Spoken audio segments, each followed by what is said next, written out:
Well, good to see you here.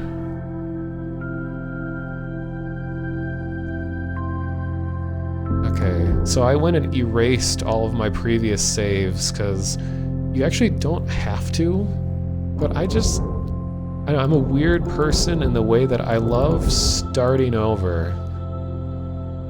I love just going back to the beginning and starting fresh. Hello, Damon. Good to see you too. Yeah, my chat's usually pretty chill, which is fine by me. I actually haven't played this in quite a while.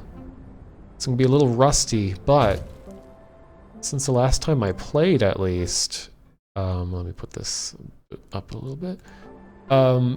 I still have learned a great deal about the game that I didn't previously know.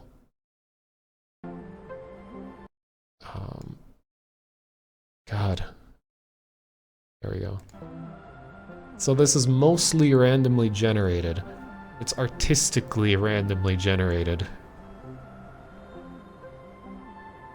Most of the updates that have happened to the game have all been performance related, because that was the biggest thing, is that the game would just completely go off the deep end after you've been playing too long, or if you expand the world too far. All the memory of it trying to remember what you've changed in the world would get out of whack, and it would just lag and be impossible to play. So most of them are performance related, stability, like people are really getting frustrated by the fact that vehicles would clip through the ground and go underground. Okay, so I know I want to see where the sun is setting here. Okay, I can see the rotation of the planet, so it's probably gonna be going that way. Where are you, sun? I hardly knew you. Oh.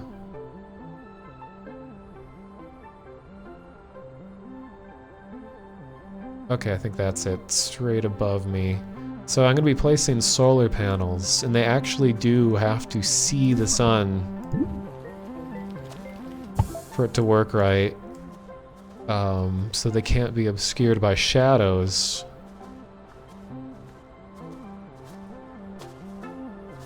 Oh wow. I think they raised the gravity? I can't jump as high as normal.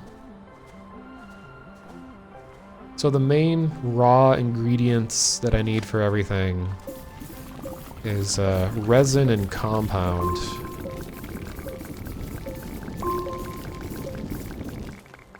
And my backpack is the inventory. The yellow is the power. Blue is my oxygen. There's my little attachment points. Oh, that takes aluminum now? Oh, they have changed some of this.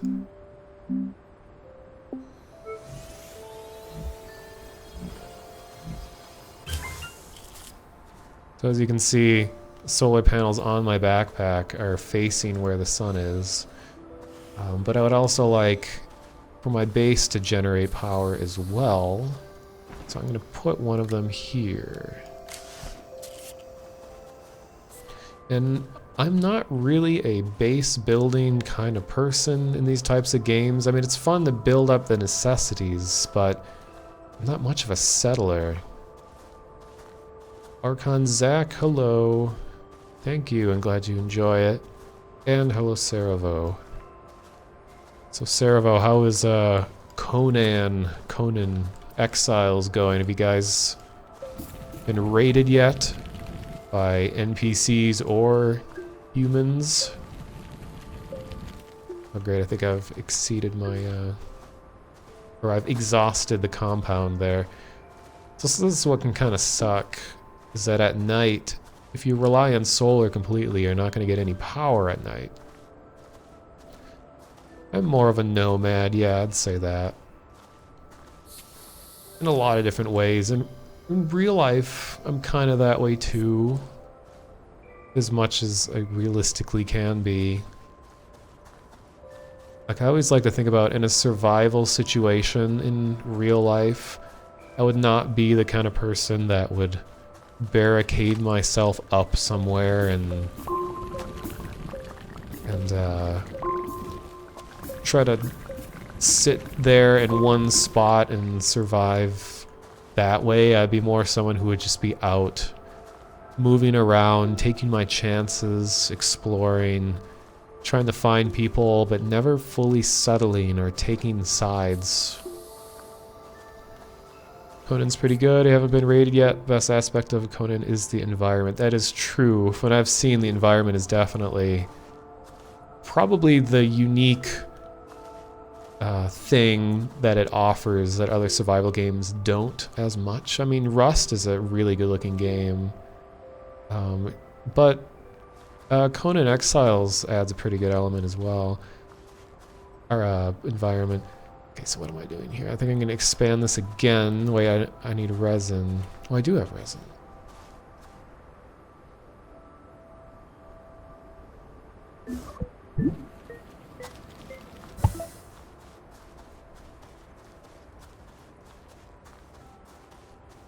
So the direction that I'm taking my character right now, like, I'm going to be trying to get as much or as many extra storage modules on my backpack as I can.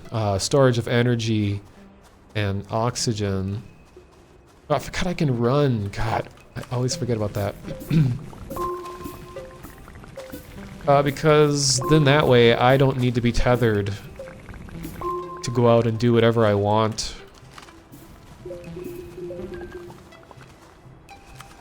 You'll see, because this game has literal tethers.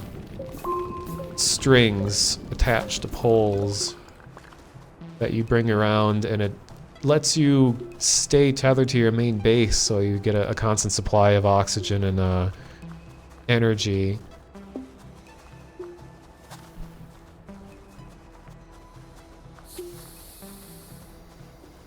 Oh, I didn't know Jeff had a server up.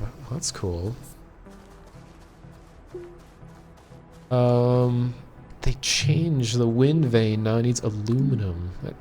That makes it a little more complicated. Because wind is a source of energy in this game that you can get at night, you know, when there's no sun. Oh, this is cool. So here comes a sandstorm, just like Conan Exiles.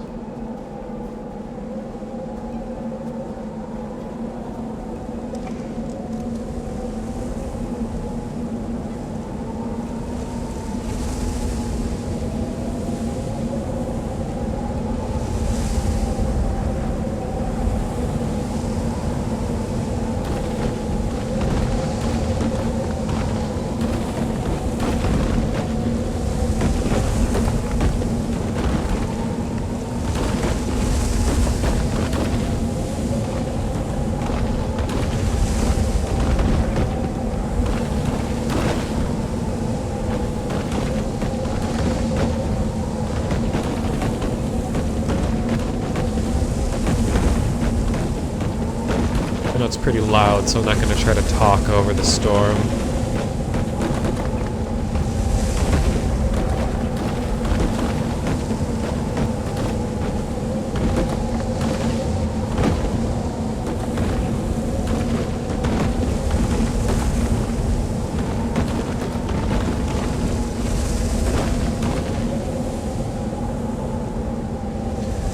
That was a pretty long storm. I don't remember them being that long.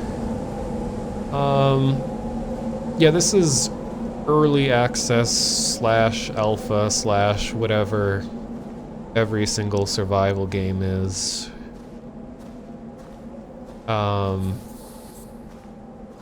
so what I want to do is... Wait, that still uses resin? Huh. I don't know if I'm just forgetting stuff. Because I haven't played this in like a month. But I managed to visit all of the other planets, and I got to see what the main differences are between them. And if you've been following, if anyone has been following my YouTube channel, you'll see that like around Christmas time, I made my own... Oh, there's a cave right here, okay. I made my own discovery, and it makes me feel special. Before anyone else did, it was, there's a piece of wreckage in this game that has some very quiet Morse code coming from it. What is this? Oh, this is resin, nice. And I recognize that it was more than just noise, that it actually was Morse code. Because that's the thing that most people think. They're like, oh, I hear a bunch of beeps. It must be Morse code. And most of the time it's not. But in this case, it actually was, it was a message. And I decoded it. And the message was a cry for help. At least it was a log of someone entering the atmosphere, and they said, I'm out of everything. This is the end. This was a mistake for me to come here. And it was like their final transmission before presumably dying. So it's a pretty fitting tone to this brightly colored, cheerful game. Research, yes. That's right. Okay, now I'm slowly remembering the path that I had to take for this game.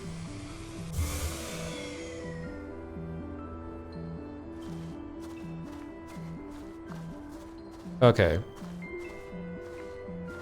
So, normally, you try to assess your situation right when you start and see what resources you can use immediately. Which I just had some resin and compound. But what I really want are objects that can be researched. So I'm going to charge everything up. Because right now I am so limited to how far I can go because my storage of power and oxygen can only take me so far. So here we go. Time to electric slide. This isn't looking good because there's nothing immediately at the entry. Oh god. This is a shitty cave. Yeah. I'm gonna look for a better cave. Normally, you can find stuff right at the entrance and it'll give you a big head start. But this is gonna require too much risky effort to even get started, so I'm gonna look for a different cave.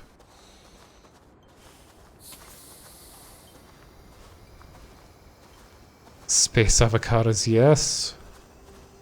Exactly. Wow, yeah, this is actually kind of a hard start, because normally, ooh, giant solar panel, but, normally you'll have a bunch of huge trees and things that you can research right next to you. Whoa, that was some cool poppin'.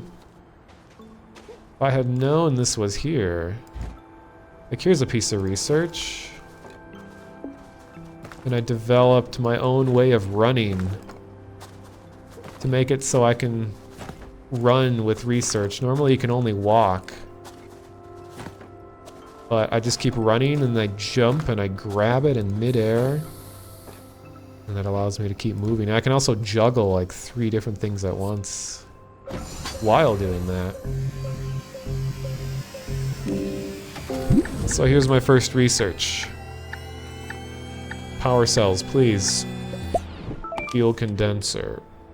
That's actually probably the last thing that I would have wanted from that research.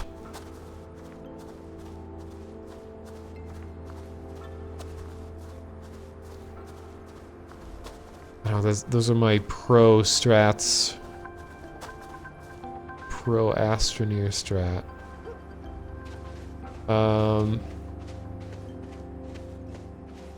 Maybe this will be a better cave. Wait, where's my emergency supply? I think... Here we go. Normally I wouldn't use this so early.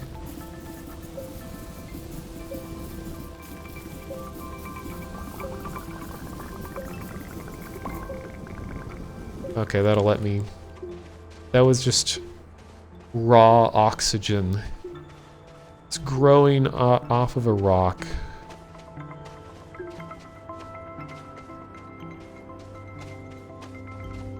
Oh, almost fell and died. I'm having a bad start. So look at that. That is a bottomless... Okay, a bottomed pit. But it would have killed me if I fell off. Man, they're not making this easy for me.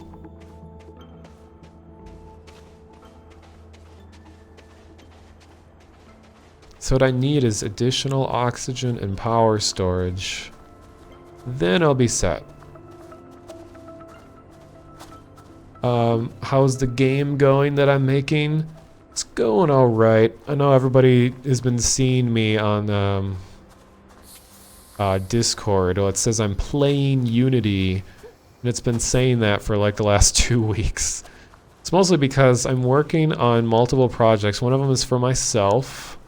Another one is for a company that I'm doing some contract work for. But I just leave the program open, so it's not like I am just crazy like working hard on Unity or something like that. It's just that the program is open and minimized, but it still says I'm playing it. But my own game, if anyone is interested, I was a part of the Game Jam, the Global Game Jam 2017 a few weekends ago. Wait, let me make sure I don't die here in a sec.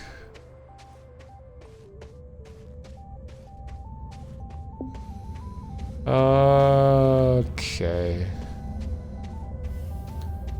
Think I'm gonna die. Just like how you leave FF14 open all day. Yeah. I gonna die, y'all. Which death really isn't that big of a penalty in this game. Just have to remember that I was northwest of the base. And there we go. See, look at that. That wasn't that punishing. So anyway, about my game. So the Global Game Jam this year, it was a 48-hour jam, and I went and I got to meet up with over 150 other local Minnesotan residents who are all interested in game design, and we had 48 hours to create a game from scratch. Like, they discourage you from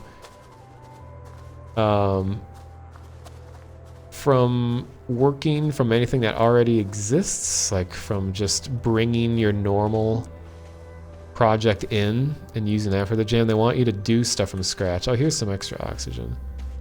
Okay, this is a little less sucky.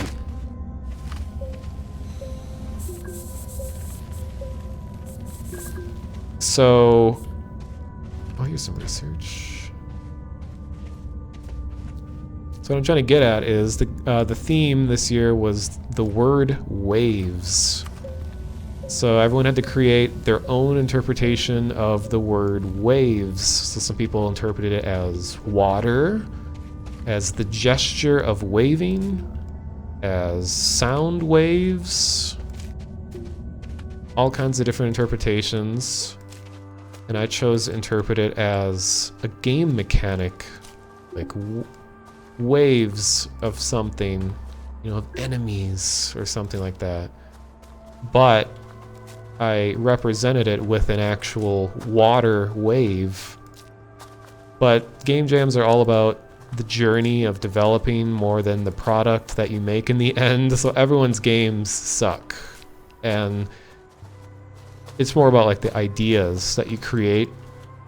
In the past 3 years, this is my 3rd year at the Game Jam, I was always a part of someone else's team. But this year I did it entirely on my own.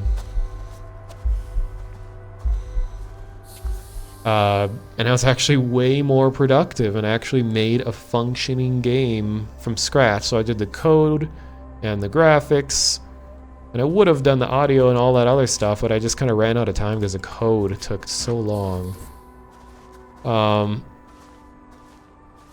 So if anyone wants to play my casual game jam... Wait, no, what's the word?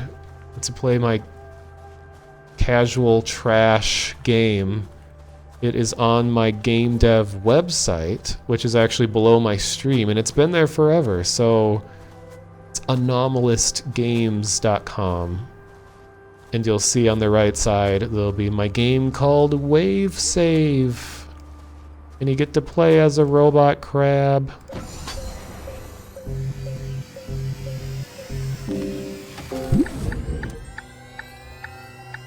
So go ahead and play it. It's available for trade platform, okay. It's available for Mac and PC, because it's in Unity, so it's pretty easy to export it as both. And you can use it with a controller or just WASD.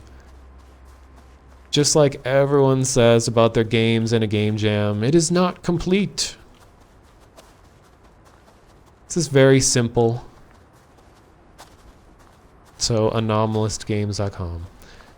And that's kind of the funny thing, is one of the reasons why I even started getting into streaming on Twitch. It's a funny thing, even though I haven't streamed that much, I've been on Twitch for like a really long time. I've been on it since Justin TV was a thing, like since that started. Anyway, when my very first stream was like 4 years ago. But the reason that I started streaming, because I keep avoiding the subject, is that I was gonna use streaming as a way to promote my own game design.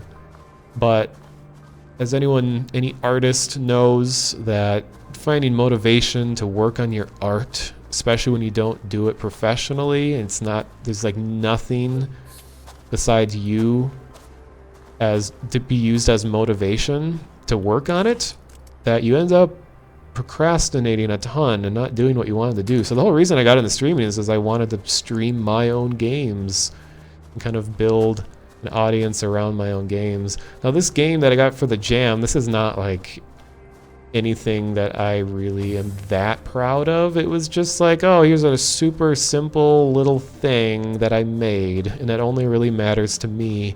But I have this much bigger game that I've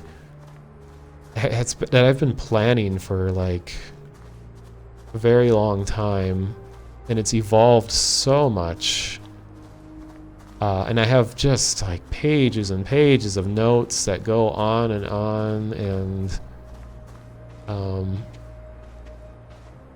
really the only people that know much about it are people that know me in real life. But it's just sort of like, as trends and things change in the game industry, it kind of like serves as proof to me that I'm gonna die. No, not proof that I'm gonna die, but proof that some ideas that I had actually would have worked. Like, I came up with some ideas for I guess some kind of like survival related gameplay long ago. Then all of a sudden a new game will release, and it's almost exactly what I had already planned, and then this game, made by someone else, was extremely successful, and I was like, oh my god, if I had just sat down and made that game, that would have like actually been a success. So that happens a lot. And I'm already getting lost.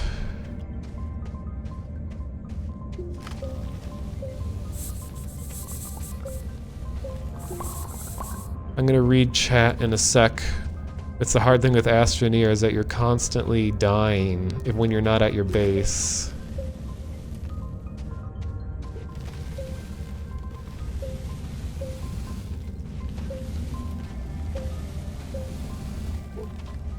Oh, and I forgot I run out of power if I try to just dig out, so I gotta do this.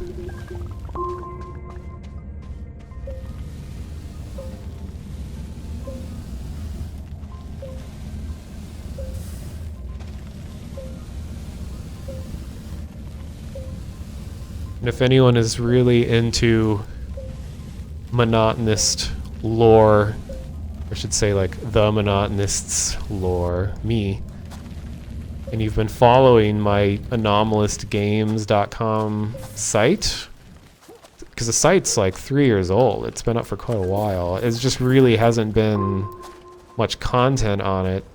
Okay, I gotta remember where this is. Space dongs are always a way of remembering where something is, because that kind of formation doesn't naturally happen, so that's a good way to say, hey, a human put this here. Anyway, if you've been following my Anomalist Games website, that I put a post on there back in like 2014 or something like that about a game that I was working on. I had a video up that I've since removed, right? I detailed a whole bunch of like what I'm working on, and it's not the exact game like the one I'm excited for, kind of my bigger project, but it's like it took place in the same world, and I never really finished it, but I like to kind of make everything I make interconnected one way or another, so now I'm gonna have to pull my hair out figuring out how I'm gonna relate a robotic crab that pulls trash out of the ocean, how I'm gonna connect that to my other game, but I'd like to. But anyway, yeah, there was a video up where I detailed a whole bunch of stuff, but I took it down because it doesn't really reflect my current beliefs or my current direction I want to go in the game. Okay, let me see. You're proud of me, thank you. A long time. Personal lore, yep. Hey kids, want to buy some lore? Or want to hear some lore?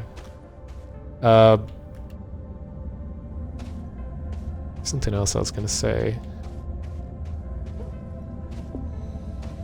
So that crab game, Wave Save, I don't know if anyone's playing it right now, but it, the development of that was 95% me trying to figure out how the hell to code in C#, and 5% actually doing it. So, because, you know, it's a 48-hour jam, but, you know, you sleep for half of that, unless you're insane. Which a lot of people don't sleep at all, but I live pretty close to where the thing was happening, so I'm a little spoiled in how I could go home if I wanted to and sleep in an actual bed. No, I died again. So I worked on it quite a bit, and then I just didn't know much about C#, so that was kind of the big struggle. I'm trying to get back into shape. You know, it's like when you haven't done some skill for many years, and then you suddenly come back again, you're just like, it all comes back to you, but it's like a slow and kind of painful process. But I think it's back. I'm trying to do whatever I can to not lose it. I want to keep coding, keep modeling, keep making stuff, games. Slept 24 hours in a 48-hour period. That's 12 hours of sleep a day. Well, roughly half.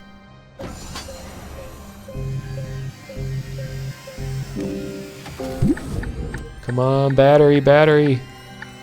Battery, or filters. Filters! Alright, so filters mean that I at least have an emergency supply of oxygen now. So as long as I have compound... Wait, I should check that they didn't change the recipe. Okay, it's still compound. As long as I have compound, I have the ability to fill up my oxygen again.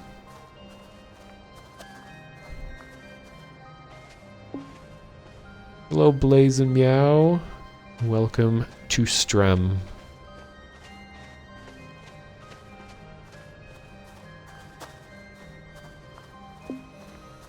This planet has kind of sucked I'm thinking maybe I should go to another planet.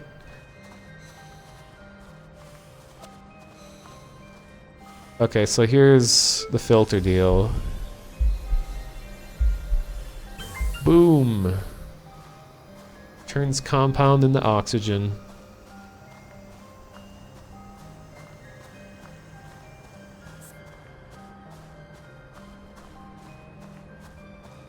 So I don't know if I'll feel like it later tonight, but I was thinking of also streaming again tonight because it's Friday. After this, I mean, it kind of depends on if Vinny streams or not. Because I know that most of you are here because of Vine Sauce. But after Vinny streams, I'm considering streaming the Resident Evil 7 demo. Okay, this is gonna suck. Oh boy. Let's see if I can survive the storm.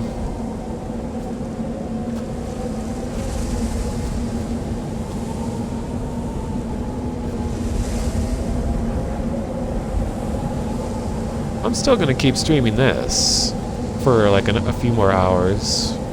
But when if he suddenly starts streaming, I'll probably go offline and watch him, and then when he's done, I'll come back with Resident Evil 7 demo.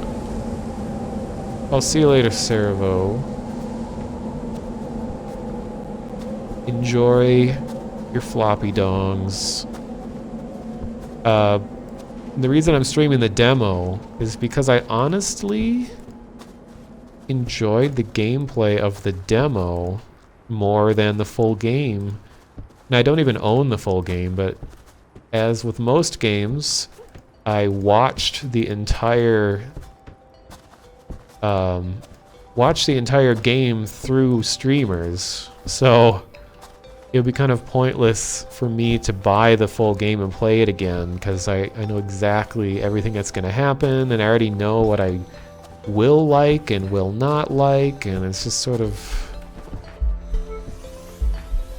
it's hard for me to get into a game that I know everything about already.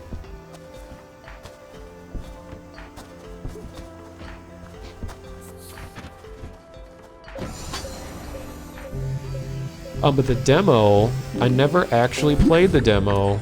I watched a lot about it. Okay, now I'm kind of contradicting myself. Yay, storage. I want battery. I'm contradicting myself in the way that I just said that I usually don't play games that I know everything about already. And I already know everything about the demo, but I feel like playing it just because it's like...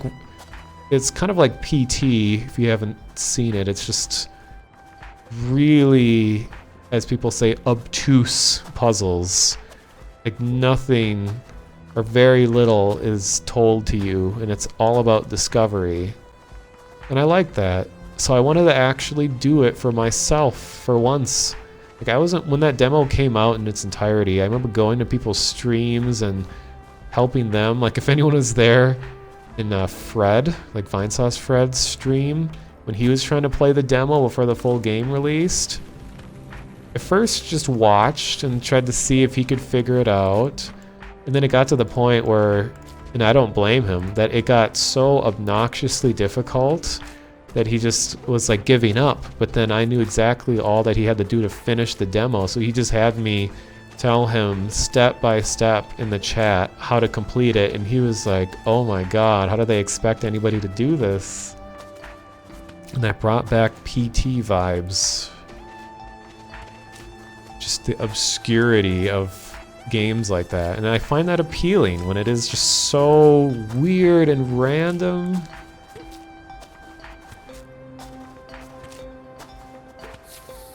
And it will be a spoiler stream. So if you, I'm going to be talking about the full game and spoilers regarding the demo. I mean, regarding the full game. So, oh yes, titanium.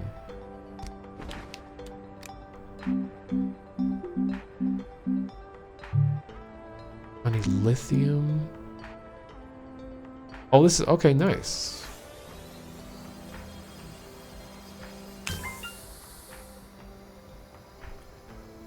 Oh, this is what I'm looking for. So this is a whole nother supply of oxygen. It's very handy. So now I can last twice as long. So most people play this game, they just spam tethers everywhere, and I think it's just... It's laggy, it's ugly, it's... I mean, it's a clever concept, but it's just sort of... not very enjoyable. So I instead just like to upgrade my equipment to let me stay out longer.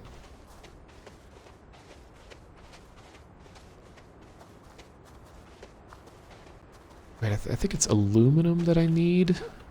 Or... generator? No, copper, okay.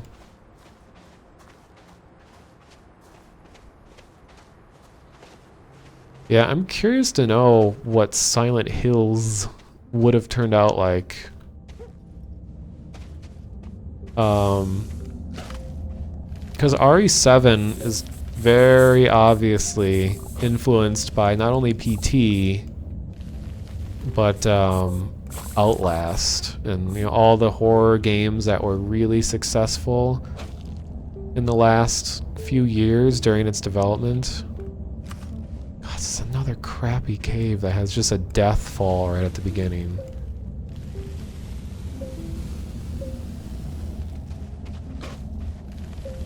I can already hear slime shooting crap at me.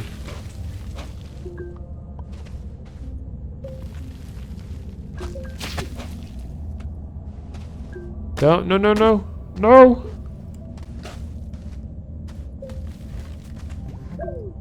Don't point. There. So that green, if I sit inside that green cloud too long, it kills me. Okay, so here's more research.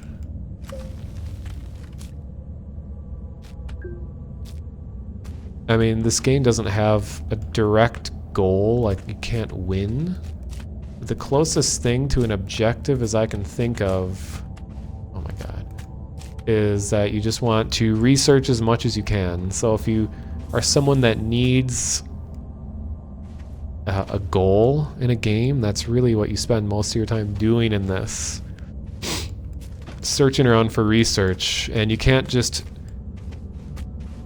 Like, you need to actually go to different planets and different places to get all of the research, because there's different types. I don't know the names of the types. But it's just separated by, like, their visual appearance. Like, these two that I'm juggling here are the same type. So once I research, I think, 2, maybe 3 of these, I can no longer get new research from this type. I can only get a random rare material from them, like titanium or lithium.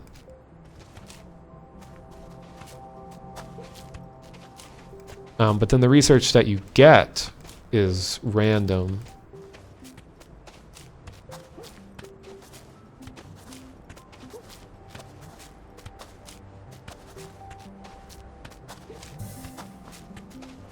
See, with that one extra oxygen tank, look how much longer I've survived. So that upgrade changes the whole game.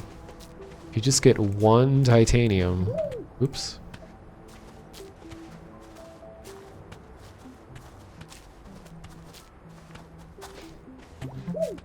So I'm not planning on making a big base here. I'm just trying to get all the research I can on this planet, and then I'm going to go to another planet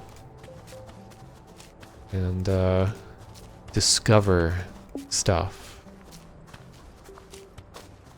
I forgot to check the Astroneer Discord before I streamed, but they one of the recent updates, the developers said, we added a couple surprises for you all, and then I don't think anyone's been able to figure out what the surprises are. Oh no, this needs power in order to function. if I ever had any memory leaks in Astroneer, well, the whole game will gradually just get slower and slower as everything expands. I don't know if that's a memory leak or what, that as you discover more things, it starts running slower. So that might be a memory leak, I don't know.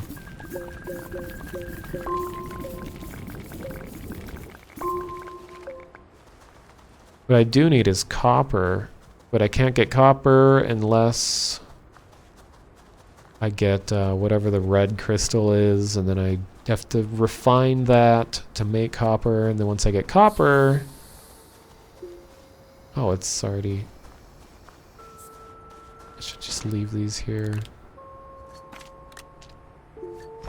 Then once I get that, I can make a generator, and the generators allow me to burn plants, organic material, and turn that into energy, which allows me to be more efficient at night when there's no sun. Arid planet sucks. Bring truckload of crap if you plan on going there. I have been to all the planets before. I can't remember, is Arid the one that has the constant... it's like in a constant state of storm when you go there. And there's always stuff flying at you the entire time.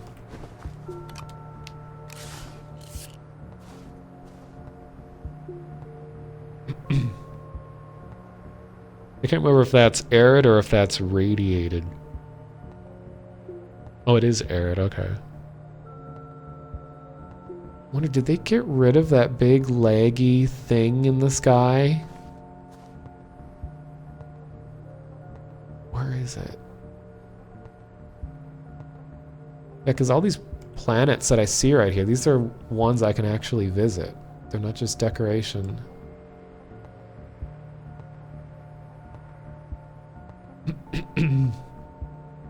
There was for a while just a big mass of polygons that when you looked at it, your frame rate would drop by like 40 frames. I wonder if they got rid of that. Truck.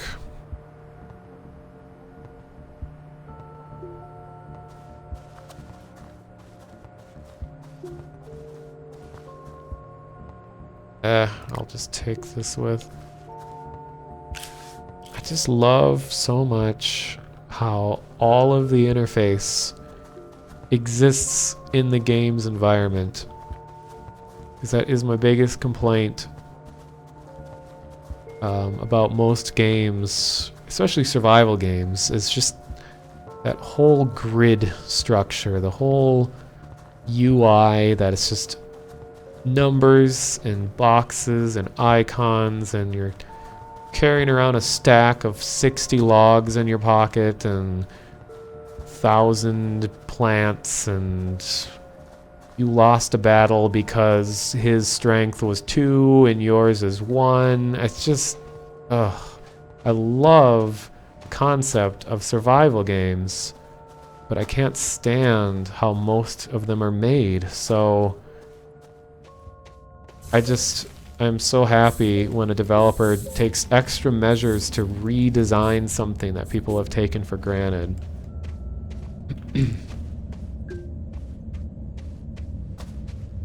Jeez. This whole planet is about giant deathly drop-offs. I almost died again. Why this planet sucks. So I think I actually do have everything I need to just leave this planet, because it sucks. Got a bad seed. Oh shit. I almost died again.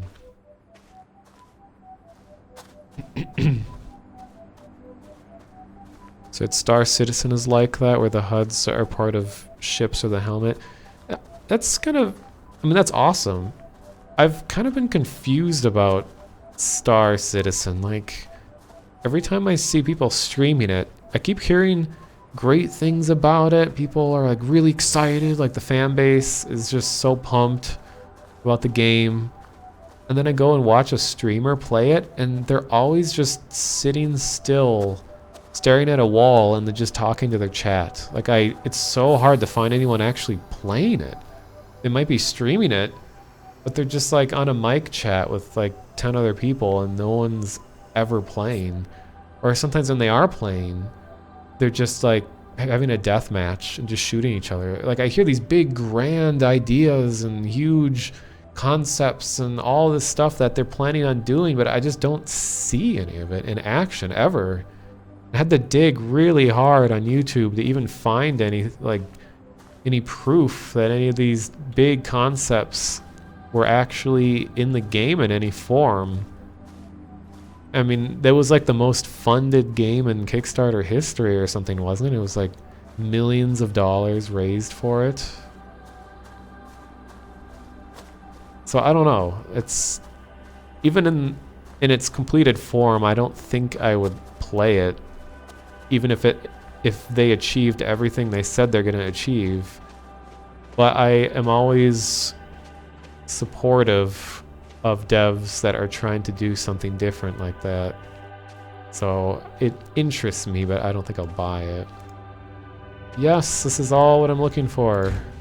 Research and laterite.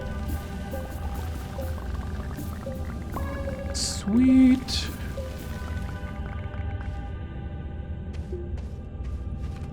Is there any more research? I don't think so. I don't think this... No.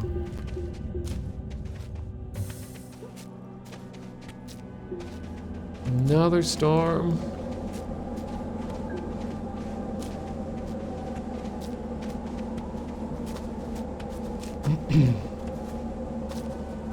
Oh, hello, it's Nickety. You say Star Citizen is overhyped. Dev team just likes to rush into everything blindly. It's somewhat of a niche game if you think about it, because like you were mentioning before, it's not really going to have a goal put in front of you. Yeah, I never consider it a bad thing when a game doesn't point you where you should go. In fact, I prefer that games don't do that. So that isn't a deterrent to me, that it's not just telling you exactly where to go. But sometimes devs, they don't have a good balance between being hands-off and presenting you with a challenge that can be understood on your own. So for example, now I have not played Star Citizen, so I don't know if this is true, but from the sounds of it, that they don't want to tell you exactly what to do. Also, I think my mic is way too loud. Okay, so from what I understand, they're hands off and they don't say do this, do that. You're kind of up. It's up to you to do whatever you want. But the stuff that there is to do can be so complicated and hard to understand that you'll just get frustrated and not feel like trying to go out and experience everything, because you don't even know where to start, how to understand it, how to remember any of it. Because I run into that problem a lot, where it's like there's just too much. Like I'd never really got into Space Engineers or Kerbal Space Simulator, because it just feels like really cool concept, and I've seen people do some amazing things with it, but there's just so much here that I don't even want to begin to try to learn it, because I just feel like I'm not going to remember any of this. I'm going to spend most of my time pulling my hair out and like taking notes. I like games like, like Astroneer right here. That's a really shallow learning curve. I mean, some people like the super complex kinds of games. That's not inherently bad. It's just I don't like it when games are that complex that they're willing to alienate huge amounts of potential players in order to suit the needs of people who can play those extremely complex games. Well, there is a single player component, Squadron 42, it's in development. Oh, I didn't know there's a single player. Interesting. Mike sounds fine to you? Okay. I was just looking at my levels and it was like almost touching the top. which is kind of scary. And sometimes I end up talking louder than I think.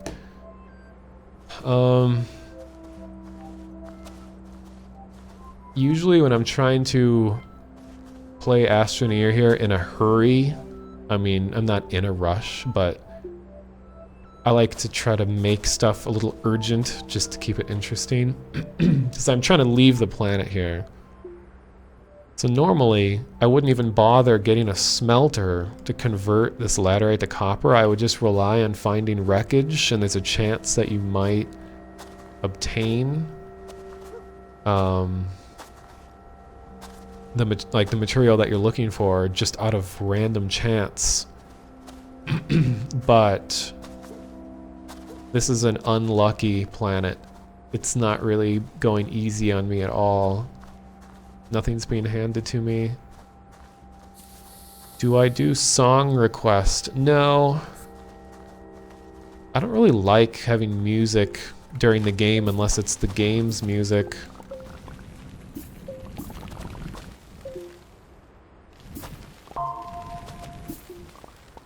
But thank you for asking and not just spamming YouTube links in the chat. To compare Elite Dangerous stars and developed, it's been interesting to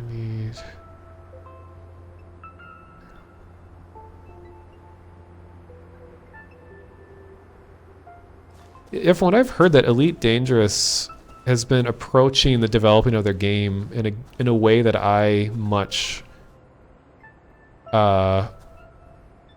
in a way that I really think is cool. Like, I have never played Elite Dangerous, but I got really excited when I started watching the videos about when they introduced the alien race to Elite Dangerous. Like, I knew virtually nothing about the game, but I can sense when developers have done something really well. And from what I could gather about the game is that there's been rumors since the beginning of the game's development, like just tiny little pieces of evidence all over the gigantic space world that they developed for that game. Little bits of evidence about the existence of an alien race, and it's just been building up over a very long time. And then finally they patched it where you could have an actual encounter with an alien ship. And I remember looking at the reaction of the fan base of like the first videos that came out of the aliens approaching your ship. Like, it shuts down your electrical equipment, so your big fancy like holographic HUD and all of that just shuts off, and you're just sitting there in silence in your ship as this big alien craft slowly shifts in front of your ship. And it, like, I don't remember what it did exactly, but it just like completely disarms you, and you're just sitting there feeling useless watching this big ship hover over and fly away. And then you're like, what the fuck, after it happens. I mean, that was so cool, and I've never even played the game, and I thought it was amazing.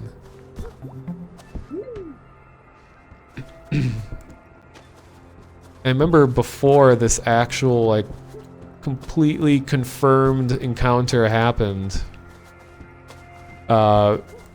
there was like a beacon that was just floating around in space that was giving off some kind of signal, and it just said like unknown artifact. People are going crazy over that. And then later there was like a meteorite that had a crashed, or pieces of a crashed alien ship, and you could actually walk all over it, and it was huge. But now finally, I don't know what you have to do to make it happen, but yeah, you can actually have an encounter with the ship. What I'm worried about though is like, now where are they gonna go from here? Like, the mysticism has been unveiled.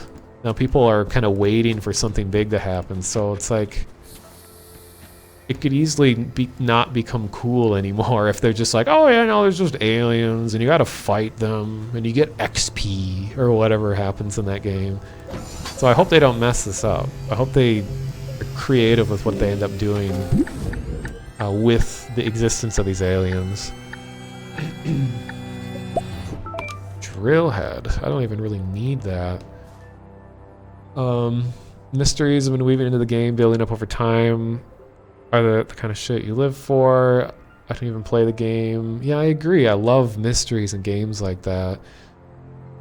I think that's why a lot of you are here too, because I was, I don't know, probably 2/3 of my viewer count came from Vinny's stream after I was on his stream with GTA 5 and talking about all the mysteries of GTA 5. People are like, oh god, that gave me chills. And like, I'm so used to it, like I forget how weird it can be when it's a game that you thought you knew, and then someone comes out and says, hey, you know that thing over there? Look a little bit closer. And then you're like, what the fuck? You know, it's just like the concept of twisted reality, you know, like where it's the life or the game that you thought you knew, and then something changes it a little bit. Something that's been there the whole time.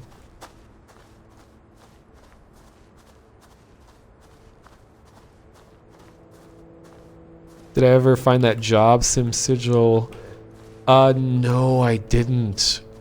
I spent a lot of time off stream trying to find the sigil in job sim, and I am very confident it's in there. But I just don't even know where to go anymore. I've tried everything I could figure out, and just no one on the ARG board really cares anymore, because, you know, Frog Fractions 2 is out and people have played it, and it's just kind of, the excitement is over. So I don't have anyone backing me up and trying to figure out more job sim stuff. If you guys watched my stream, I mean, you saw that I was like really digging, or grasping at straws, I should say, trying to just find any proof, anything. I had no luck. You say that there still is a lot of mystery surrounding the aliens. Well, that's good. I mean, it is kind of a thing. Like, you can't keep something remaining mysterious for long. I mean, once you've shown it off, it's kind of here to stay. Kind of like in Resident Evil, like the first time you come across Jack Baker, it's still scary when he comes back, but it's not nearly as scary as the first time you see him. I mean, that's just human nature. You can't really change that. So you gotta like transition to a different part of the human psyche in order to get to people's emotions. Like, you first begin with the sort of shock and disbelief, but once you start to understand and know that this thing exists, you have to like try to appeal to a different part of the brain in order to keep the feeling of horror, or whatever feeling you're trying to do, to keep it coming. Oh, I hate this planet.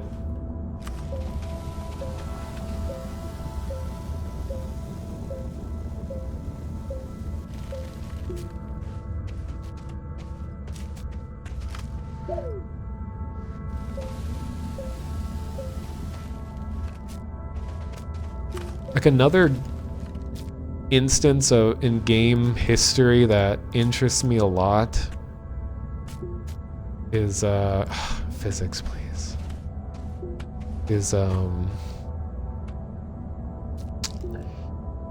I'm trying to get this.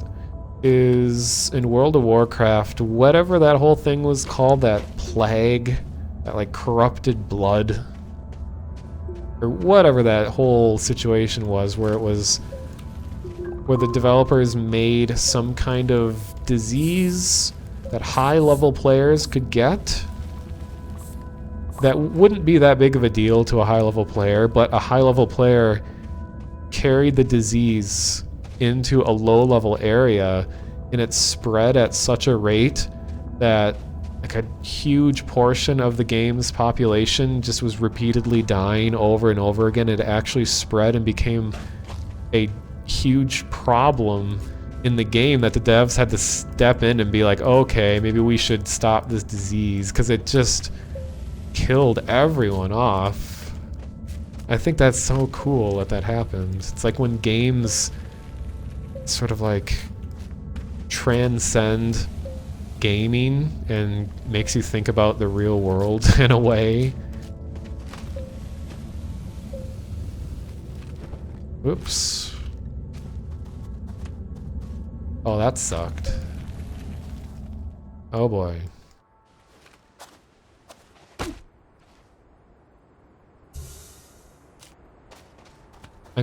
I'll look at chat in a sec, but like, I'm gonna die if I don't get back to base. Oh, hey. There is that. Oh, wow, I am far away from the base. Okay, I gotta remember that that's there. That capsule over there, because that is the capsule that contains secrets. At least the secret that I discovered.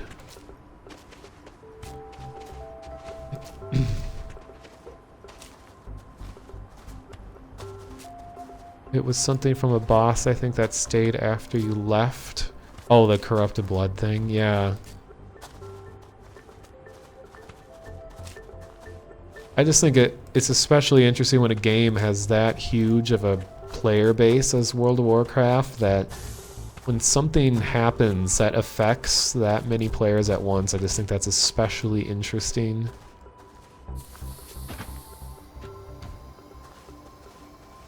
Like, I remember some of the first moments in video games where I was actually... Oh, hey, what is this? Oh, is this copper? Nice. Now I can make a generator. Yay. So I didn't even have to get a smelter after all.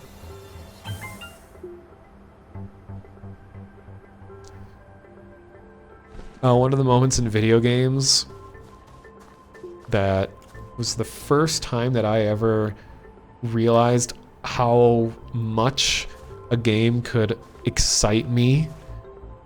I was probably like 8 years old when I was playing EverQuest 1, and I was way younger than most people playing games. Like, I was in elementary school when I was playing EverQuest. Most people didn't even have internet in their home, or they had dial-up, and people weren't playing internet games. And I was already playing an MMO, so nobody else my age even knew that you could play games on the internet, let alone play a game like EverQuest. But in EverQuest, it was like one of the first hugely popular games. Okay, I gotta remember where that wreckage was. Yeah, EverQuest was like the first MMO to get a massive player base, and they have these people who are called GMs, like game masters, and they were paid people who are just there to like answer tech questions and deal with griefers and things like that. But occasionally these GMs would put on events that would happen in the game. So everyone is just hanging out in the server or whatever, and then like all of a sudden the sky would turn red, and all these random NPCs that weren't normally there would show up, and then everyone would just be like, oh, what's going on? And everyone would just group together, and suddenly they'd forget about the fact that they're trying to level up their magician or their enchanter or wizard or whatever, and they're just so crazy that like to try to figure out what's going on. And suddenly strangers started working with one another. All these super high level players would abandon what they were doing miles away, and it would come over to the low level zones, and like everyone is together, and the GMs would put on like a big event or be like an invasion or some craziness going on. And it was just so amazing. I was like 8 years old at the time, and I was so blown away by what was happening. I remember I went and told my mom about it, like someone who doesn't care really about video games, But I didn't have anyone to talk to. I didn't really know anyone. And... oh great, comes a storm. I'm gonna have to return to this... So I was telling her like, oh my god, the sky turned red, and then all of a sudden, all of these characters called loathsome individuals started showing up, and then there was like vampires and werewolves and... oh god.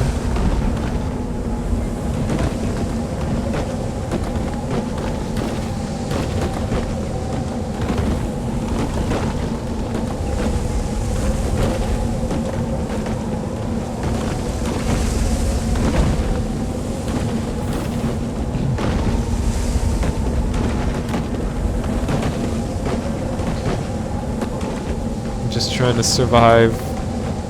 Actually didn't think this would work, but it looks like it's working.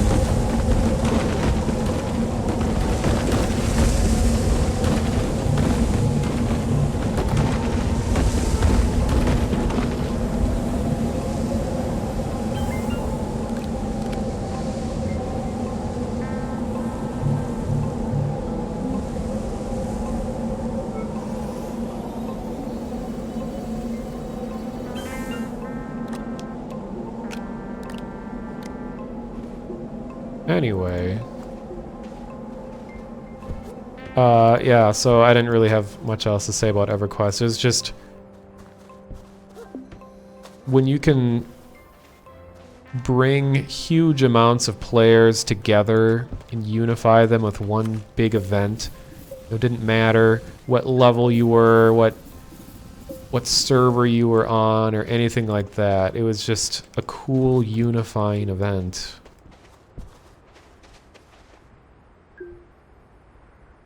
And I'm going the wrong way.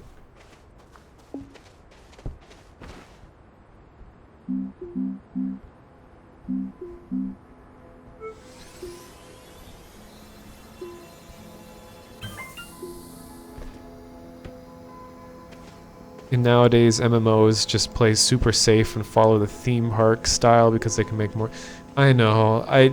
No MMO has appealed to me at all since EverQuest. Now, I'm not saying that like EverQuest was perfection, because it really wasn't. I actually did not enjoy EverQuest very much. It was just the only thing like it at the time, and it was amazing for its time.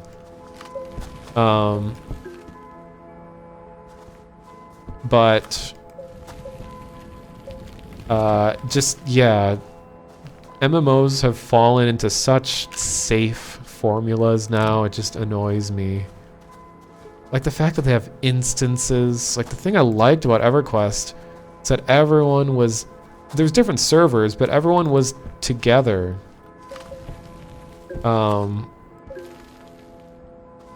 Everyone, like, you would have to wait in line to fight certain bosses. Or high-level mobs, or whatever terms are used these days. I mean, I know technically why instances would be used. I mean, they have more control, they can communicate story easier, and players don't have to wait in line. But I liked having to deal with all of that, because it felt like you're all part of a big world. It felt like an alternate world. And you could watch other high-level players doing some really impressive stuff. It made you want to try to work harder. Like, it made you want to say, like, oh, look at all those high levels doing all that amazing stuff. I want to play more so that I can be more like them. But now when MMOs have all these instances, it's like people just disappear, and you don't ever see other players unless you have your own little group, your own social clique.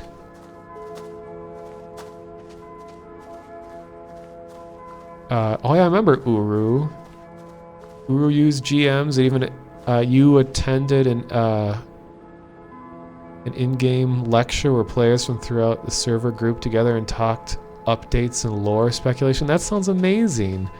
I know Uru didn't do very well, but usually when I hear that a game didn't do well, I probably could read up on it and realized that I would have loved this game if I knew that it existed or had the ability to play it at the time.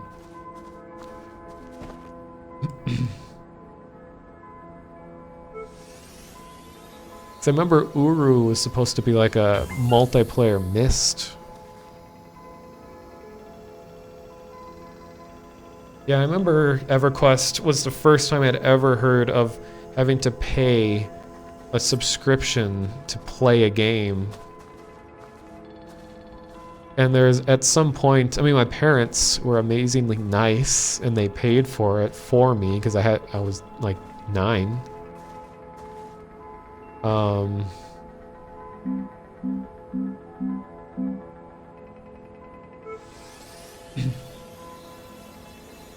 Oh yeah, but then there's like some problem happened with the credit card that it was on, and then I ended up getting like a year free of EverQuest.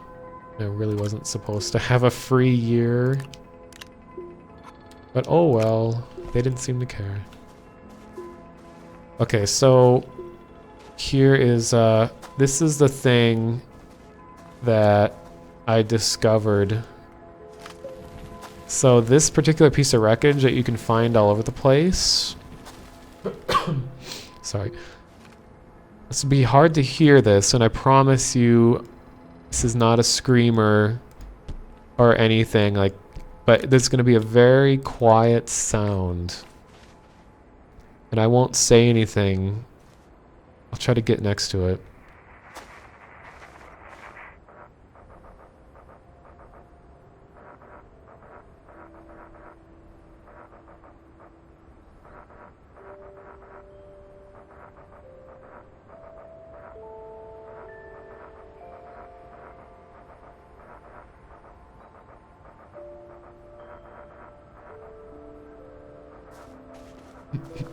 Okay, so you probably heard those little scratching noises, but you have to stand in just the right spot, and you gotta like unbury it enough that you can get over there. But yeah, it is actually a Morse code message. Like I said, people are always so quick to say like, oh, is it Morse code? Is it Morse code? Like you see a bunch of dots on the wall, like, dude, it's Morse code. And anytime that shows up in a game, people immediately say it was. So it did end up being a message, and it's on my YouTube channel below the stream. I brought it into a spectrograph or spectral analyzer, whatever it's called, so it'd be easier for me to tell what it is. And it was just a big message of a guy saying like, this is my last transmission. I'm out of supplies. I'm out of fuel.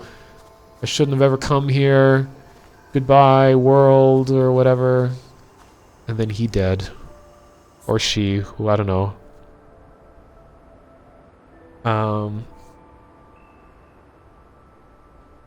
To be fair, without instancing, things can get really laggy, and that's why Elite has it. Yeah, like I said, I know technically why they do instancing. It just kind of saddens me that MMOs these days are so heavily reliant on that. Like, you just don't get the community feeling anymore, in my opinion. Elite Dangerous and Star Citizen use it because with games of that scale it'd be impossible without separating things into instances. Yeah, and that's another like technical thing. Stuff like this is about the limit for Elite Dangerous. Wait, let me see. Hope we're not sending me a virus here or anything. Holy moly.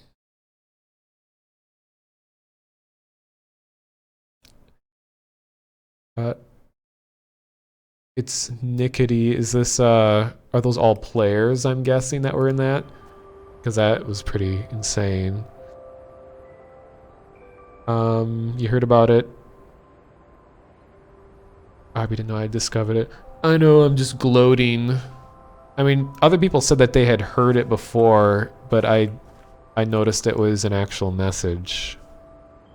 Oh, it says a mass warp jump from the Small Worlds expedition, which was a big group of exploration with small ships. That's cool. Kind of want to join in those expeditions at some point. They seem quite fun. Greens chat, you're back from dying. What happened, Archon? Look at Eve Online as to why Elite Dangerous and Citizen do. I watched that battle or whatever that was that happened on EVE Online. I mean, EVE is probably the furthest, like the least likely game in existence for me to ever play, because it just so doesn't appeal to me on millions of different levels. But I really appreciate what they've done and how dedicated the player base is, and I love reading about stuff that happened in that game world.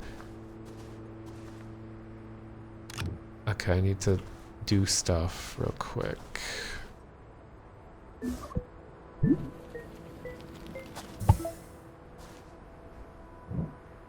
Like there's that huge destruction of whatever it was called. It was like the biggest player-owned structure in the game. It was like equivalent to a Death Star. And there's a battle that had been going on for like a week, and eventually they destroyed it. But it was so cool reading about that. What a big deal it was.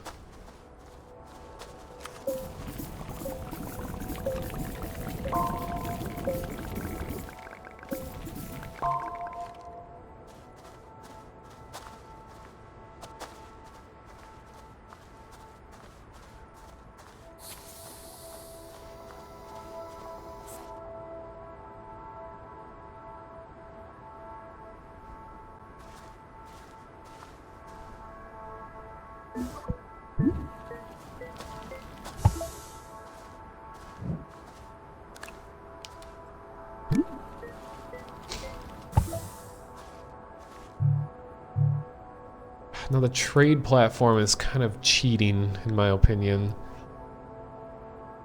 So I'm not going to make that.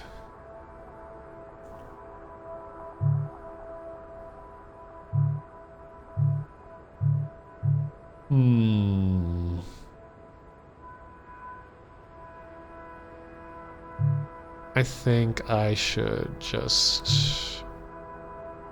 Okay, if I'm trying to build... Yeah, I'll do a vehicle bay. I need aluminum. Got one. Got copper, which I'll leave here.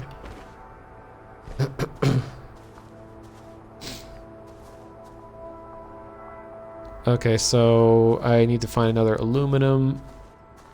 So I'll go back. Actually, I need to get some compound for emergencies. For oxygen-related emergencies. Whoa.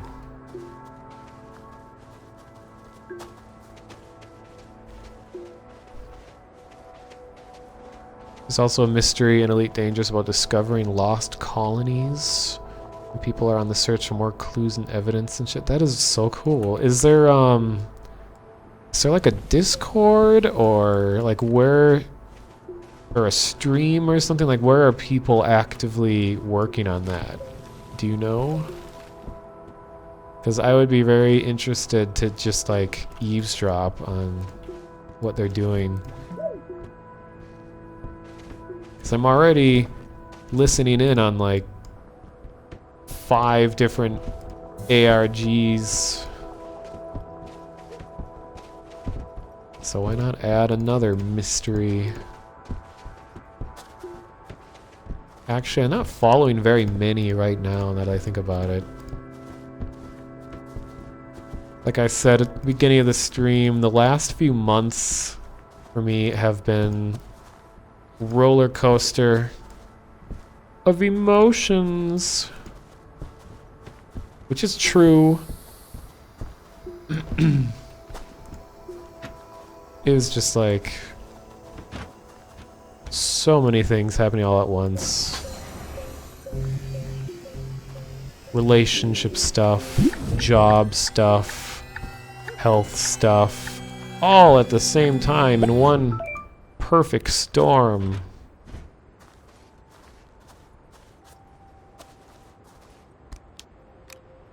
Here we go. So this is a really quick way to recharge. Canon Research Group, they have a Reddit, Discord. Is that just for Elite Dangerous? Or is that like a general thing? Like, do they just do a lot of other games too? You see YouTube videos and really dangerous YouTubers talking about new developments, search stuff, and I imagine there's stuff like that that you mentioned. I see. Do I need a hug? Maybe.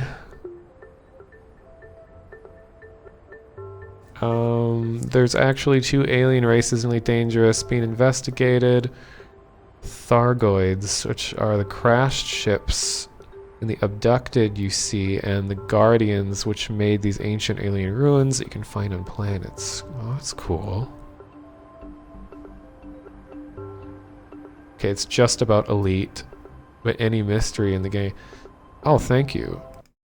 I will keep this open.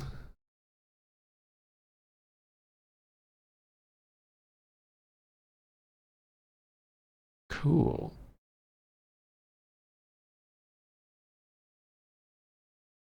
Alright, thanks for that link. I will keep an eye on that. But, I mean, Elite Dangerous has VR integration, and I have a whole VR setup here, so it seems like it would be a no-brainer for me to be streaming VR Elite Dangerous, but just honestly, the game doesn't look fun to me. But all of that kind of mystery stuff surrounding it is more than enough to draw me in to read about it. I just don't think I would have fun playing it. So for those of you that don't know, this giant solar panel can actually be used. So it has this green thing. That's how many power units are being generated. So if I was able to either pull this piece of wreckage over to my base or bring my base up to the wreckage, that I would have like unlimited power practically, as long as the sun's out.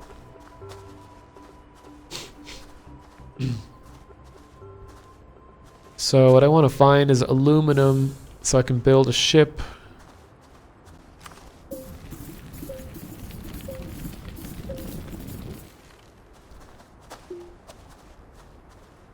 And I know I can make aluminum from smelting it.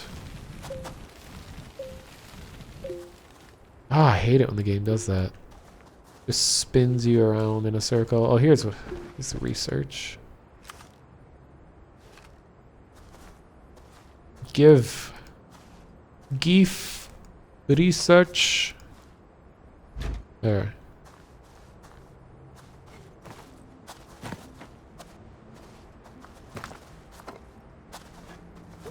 So this piece of research is going to give me actual new technology, whereas this little capsule thing is going to give me a mineral of some kind. And I know that because each category of research, I don't know if you call it a category, but each, yeah, category, you can only research it like twice until it no longer gives you new tech. And that's just the built-in mechanic to make you travel around. You can't just find one source of huge amounts of research and just exhaust everything immediately. Encourages you to move around and explore. But both are equally valuable to me right now. So here, oh, I forgot I had this one ready. So this is going to give me hopefully aluminum. And it gives me resin.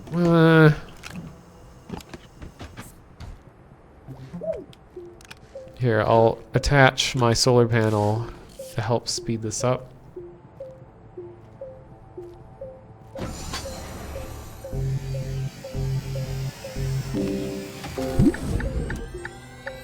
Oh, it is giving me research. Winch. Well, that should have been the last of the research, unless that's not considered part of that category. I don't know. That's weird.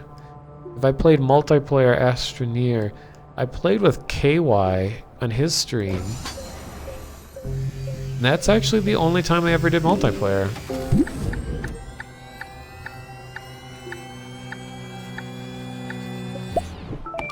Spaceship. And I thought for a while that I would be playing so much multiplayer with this game, but right now you can only play with Steam friends, and that's kind of annoying. 'Cause I love the kinds of games where you can just randomly drop into any public game and just hang out. So when I'm on the Astroneer Discord, they have a whole thing on there for finding people to play with, but then you like gotta add them as Steam friends, and then everyone's like, oh, we gotta get on voice chat, and it becomes this whole like obligation. And I just want to jump in and out. I mean, they said that they're planning on adding a integration for just like a public server list, and this is just their current solution, is to rely on that. I mean, I only know like 2 people that have this game, and they don't care to play it anymore, so...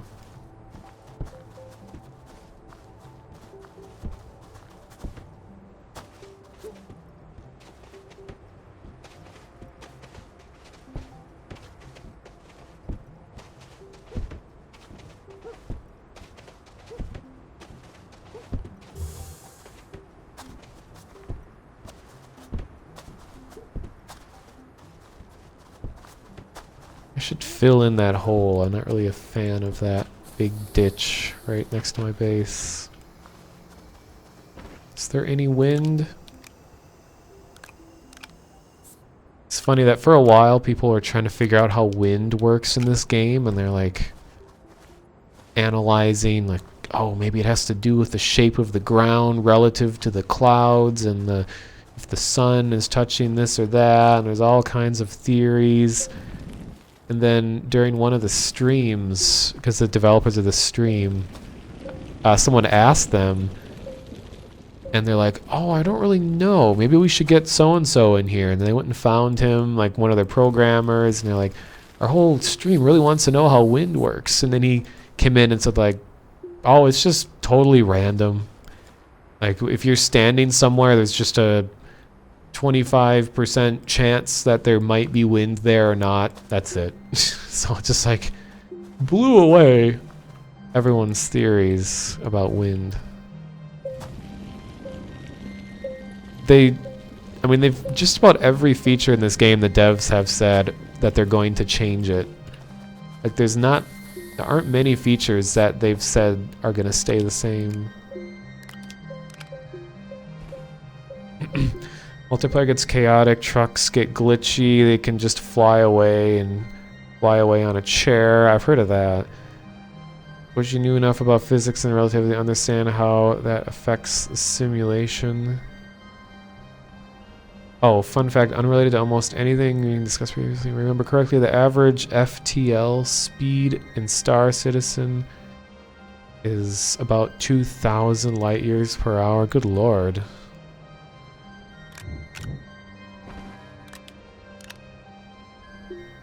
So like right now, you can see in my backpack, kind of, that thing's spinning, so I'm generating power, wind power.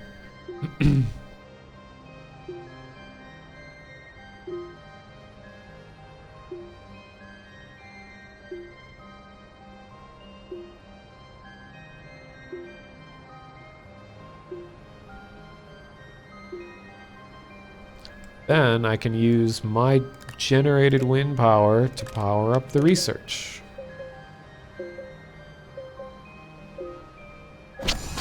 Oops.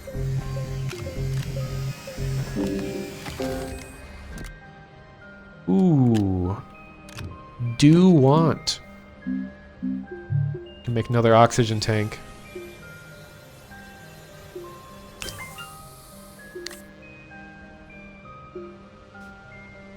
Why?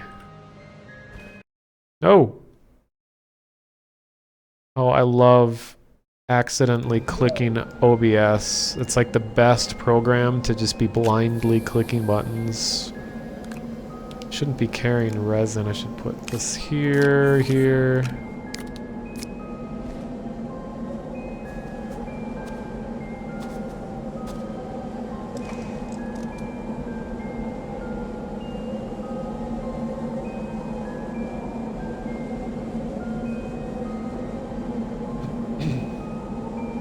So now that I think about it, there really aren't any games that I'm looking forward to this year.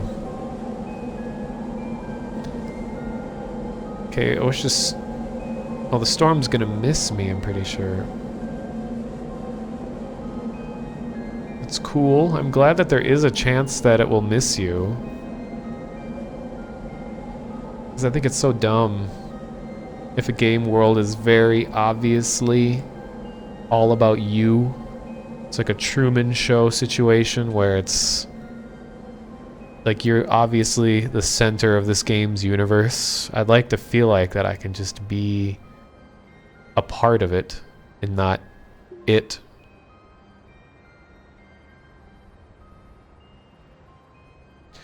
I mean, I'm very curious about Nintendo Switch.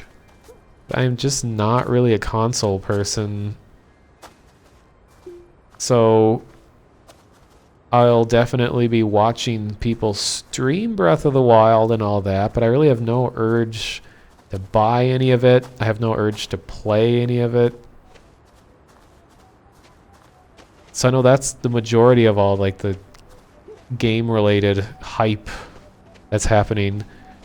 I am looking forward to the Star Trek Bridge Crew, which is going to be a cooperative VR game. And I'll be hopefully streaming that with KY and Mythos, who is a moderator for KY and a Vine Sauce person. Hello, Electric Eel. That'll be interesting because the game was supposed to come out last year in like December, and they suddenly decided that some major changes needed to be done to the game, and they didn't say what. So it just suddenly stopped, and they pushed development way back, or release date way back, and I don't think it even has a release date anymore. Ew, this thing is gross. But I think that is literally the only game that I have interest in this year. But I mean, there can always be some random game that comes out that is surprisingly good. Like I heard that the developers of Inside, which the game Inside is actually probably one of my favorite games, even though I've never played it. I played the demo, but I love the visual style so much. I love the world it exists in. The sound design is amazing. The music is amazing. Just, I can't really find anything wrong with it from my perspective.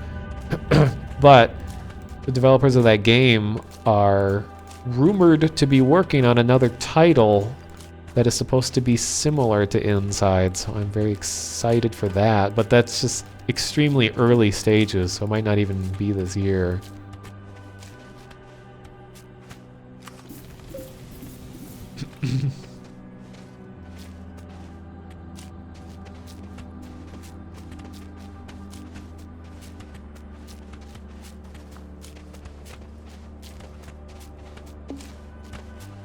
I mean, I'm sure in this situation of me juggling the 3 research things that the devs intended it to be that I would just get a truck and ship them all away.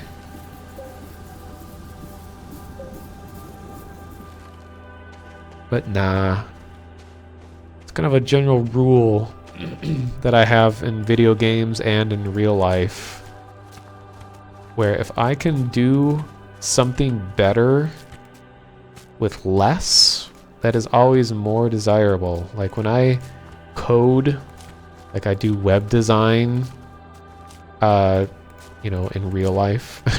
And I make everything from scratch that I can when it's reasonable to do so. Like if I'm making a website that only needs to be an extremely simple little one-page little thing, I'm not going to load all kinds of libraries and APIs and all kinds of crap on there when all that needs to happen is just some like text and a link to a YouTube video or something.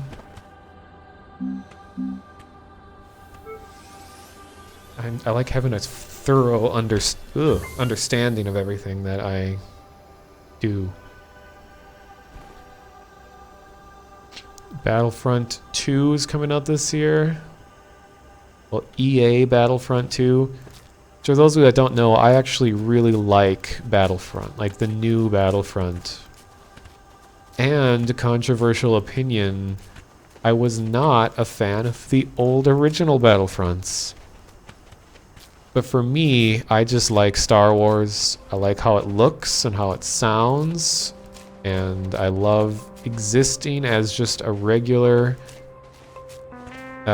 character, like a non-hero character in the Star Wars universe. And that EA Battlefront did exactly that. And I thought it was a lot of fun. I didn't play it for depth or complexity of any kind. I played it because I like Star Wars. So I liked it a lot. So I am actually really interested to know what they do with this new version that's coming out to pull more money out of the pockets of gamers.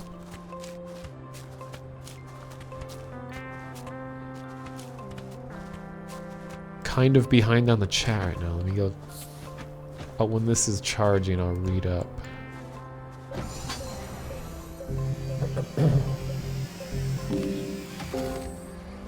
Oh yeah, the new Battlefront is supposed to have a full single-player campaign. It spans multiple eras. Yeah, I heard about that.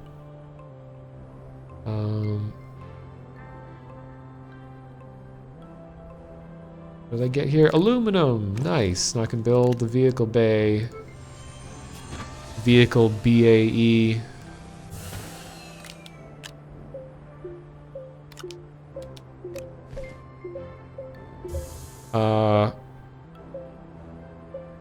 I don't know.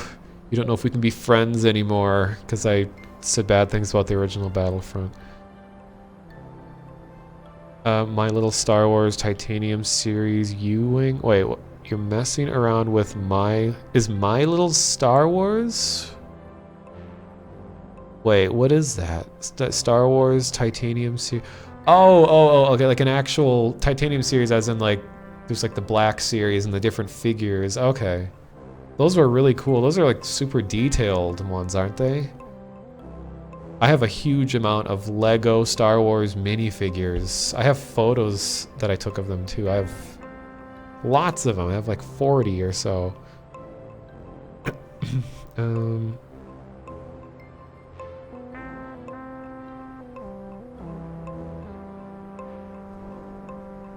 don't know, like I know one of the things that people liked about the original Battlefront games is that they covered the Clone Wars with all of that stuff going on, but I didn't really like the type of technology that was going on then. Like I know in the prequels, I thought it was really imaginative and it was cool to see like the origins of the Empire and all of that, but I just didn't think it was that fun to play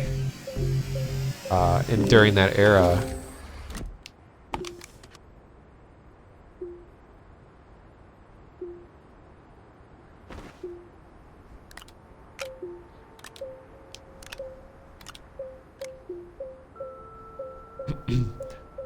You have several Black Series figures, Bandai, SH, Figure Arts Mace Windu, and a 1/12 scale Captain Phasma figure. That's cool. Yeah, I was considering getting, God, what was it? I think it was a Black Series Stormtrooper, but there was something about the way it was sculpted. It just looks so derpy to me. Like it's Kind of like when you see a human face in a video game and something just isn't quite right. Like, we know what the stormtroopers look like so well that if something isn't exactly right, it's just totally wrong. Like, I don't have any leeway when it comes to the accuracy of Star Wars things that I own. Remember back when Lauren and I synced up our ships, FNA ranges would be exactly the same. We went on exploration together. I am curious to see how just, like, people who've been playing Elite for quite a while, like, what do you do in the long term? Like, I've watched a lot of people start playing and as they figure new things out and all that, but like, what is the meta game? What do you do after you know how to play? Like, what do you continue to do?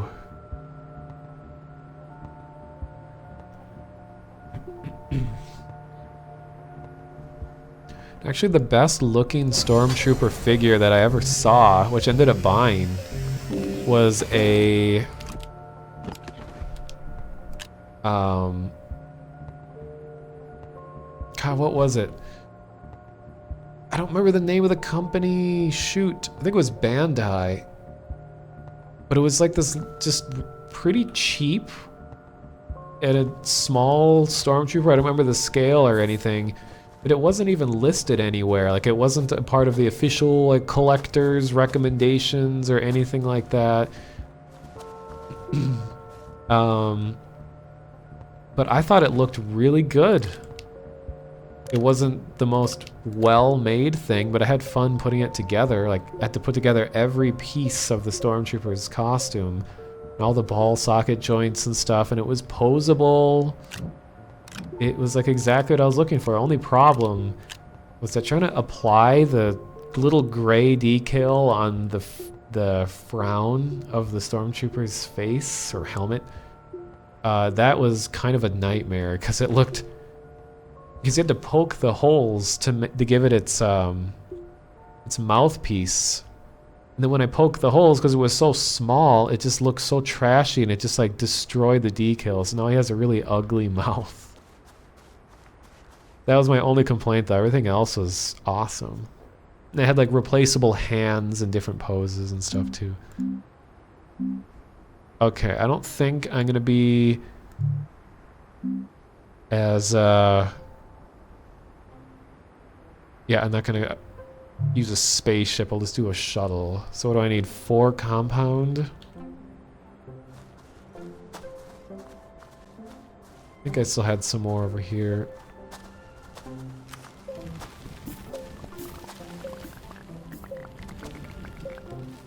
I can always tell when it's Friday because there's a guy who sits in his car outside my apartment and he plays the same song. Like, he just sits there and idles. Like, I think he's picking up his bros, his boys to go clubbing, and he has his like loud music booming out of his car, and I can hear that it's the same rhythm every time. So I think it's literally the same song that he plays while he just sits there idling, waiting for his buddies to come and get in his car. It's like duh, duh, duh, duh, duh, duh, and I can feel it right now. You probably can't hear it on the stream.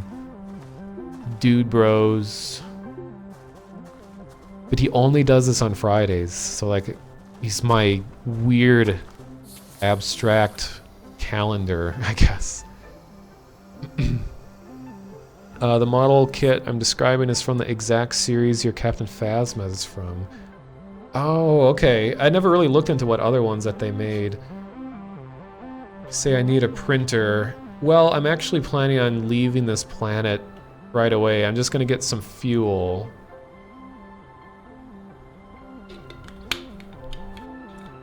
Sorry, gross human noises. Okay, I'm gonna build this, and then I'm gonna leave this foul place. Need 2 more compound. Oh, my voice.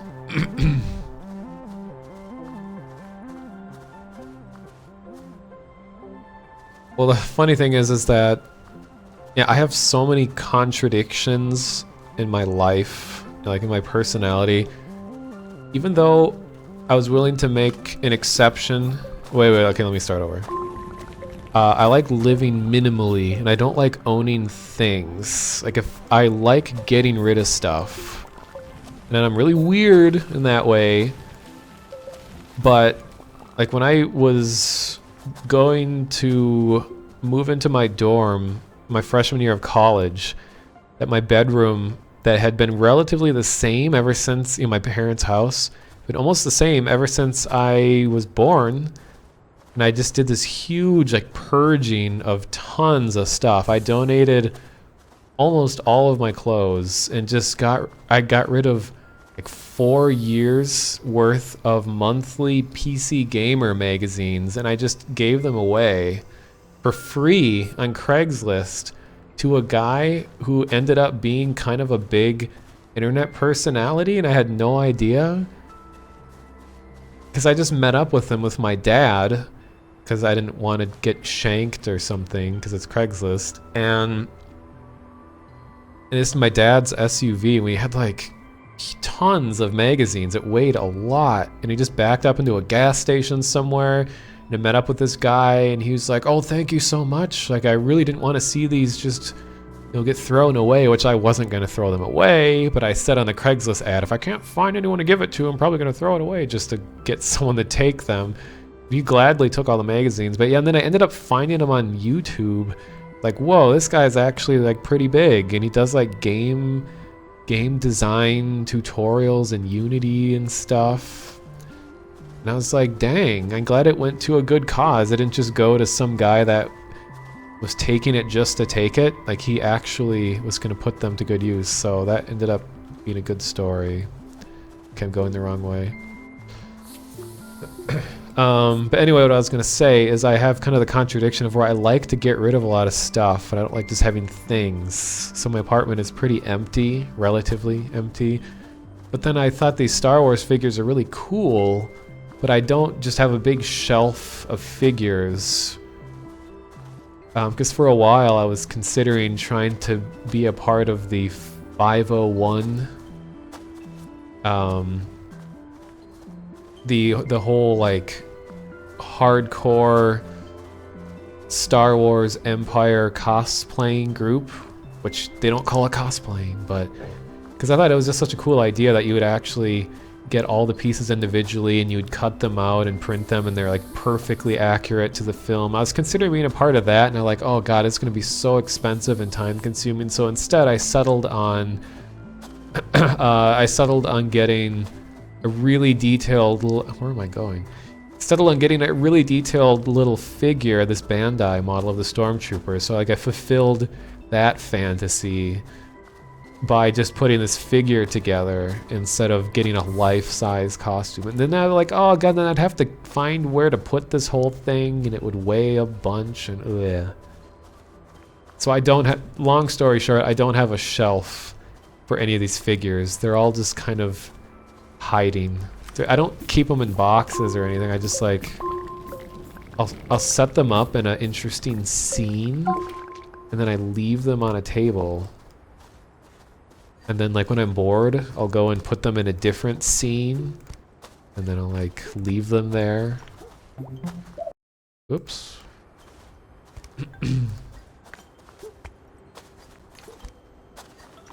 So I'm almost ready to leave this planet.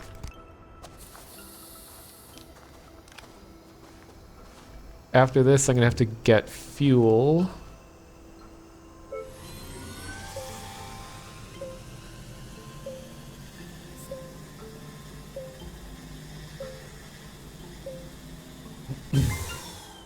I'm just reading back in chat. He's like, maybe those guys are going to Vinny's cousin's club with Ava Mendez.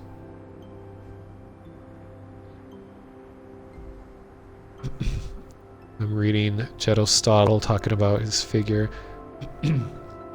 I can't stand it when figures have plastic capes. Like, please, if you're gonna go through all the work of making like a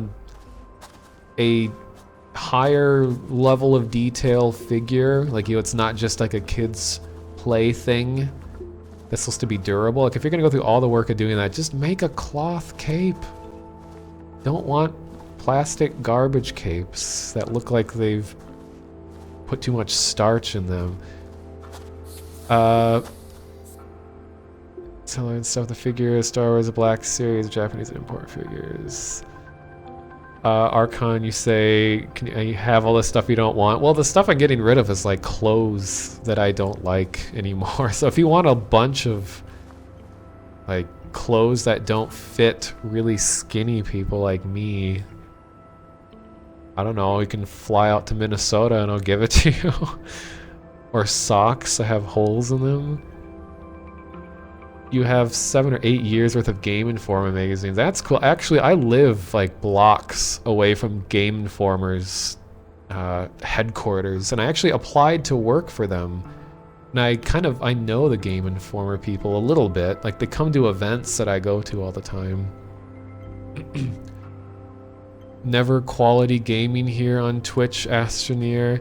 Hey, I know that if you come here for Astroneer, you're kind of going to be a little disappointed. You should look at my previous Astroneer streams. I was way more focused on the game back then. But I appreciate feedback. You're almost ready to leave this planet too. Oh, wait. Oh, I'm looking for hydrazine. That's right. Purple crystal. Oh, and I'm carrying too much. I gotta drop off my stuff. And a storm's coming. This is what happens in survival games. You like the plastic capes, the cloth gets dirty and messy. Yeah, I guess I'm more willing to have a material that looks truer to its real life counterpart than something that's super durable or won't get dirty.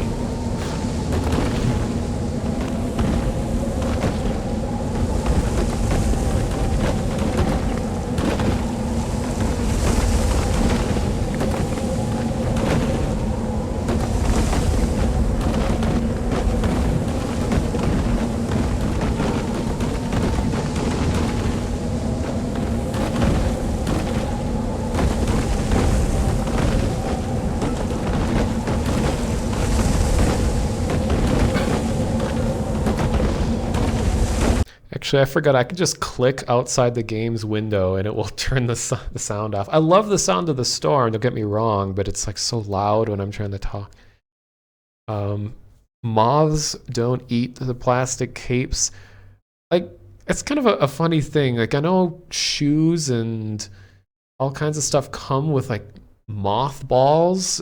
Like, I've never had a problem with moths in my life. Like, where do you live where moths are like just destroying your clothing? Is that just like an older house thing? The prime storm, exactly. Okay, so I'm dropping stuff I don't need immediately off so I can hold as much hydrazine. I could just use a fuel condenser, but I feel like that's just cheating. Oh no, but I think they changed the mechanic. I don't think the fuel condenser is as good as it used to be. Because you could just sit here and make fuel forever. But I think they made it not as good. You have moth problems.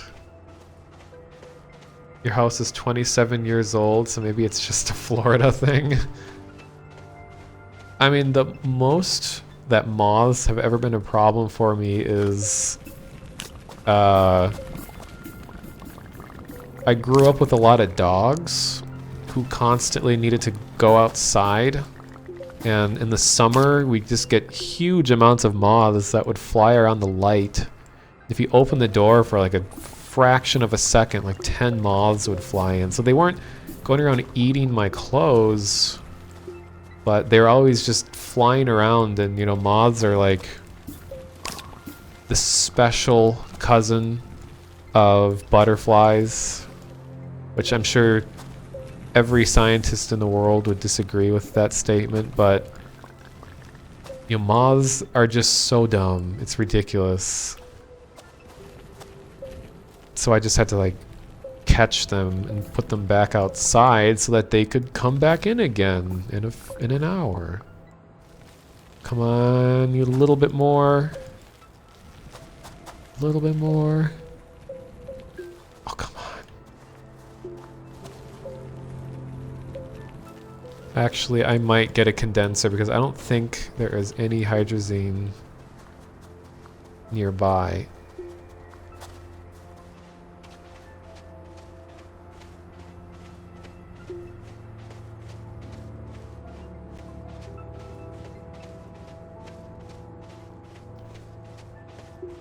Everything is a Florida thing because Florida is hell swamp.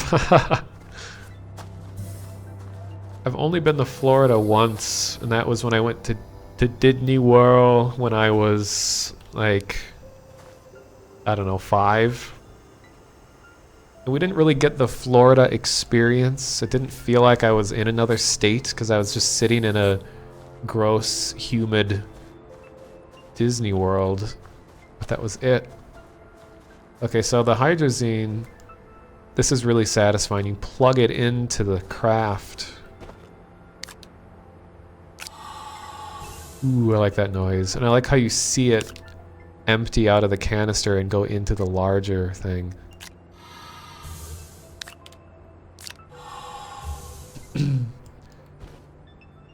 Okay, I'm gonna have to make a condenser because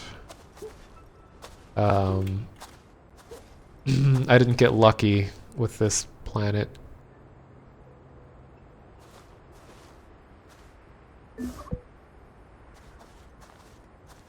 Where's that resin?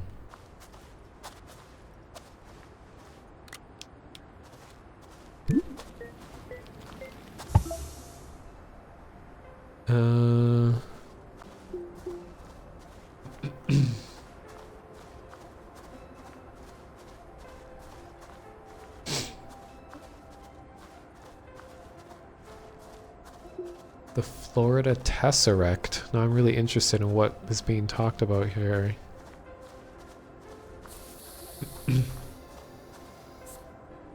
Army worms? What? I've heard of army ants. Oh, here. Was that it? Oh, it's because I covered up that hole. That's why that was there.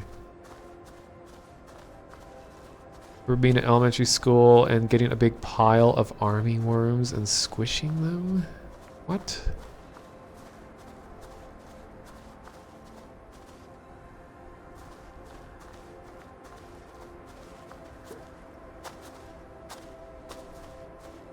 Oh, and I even notice the follows. Thank you for the follow.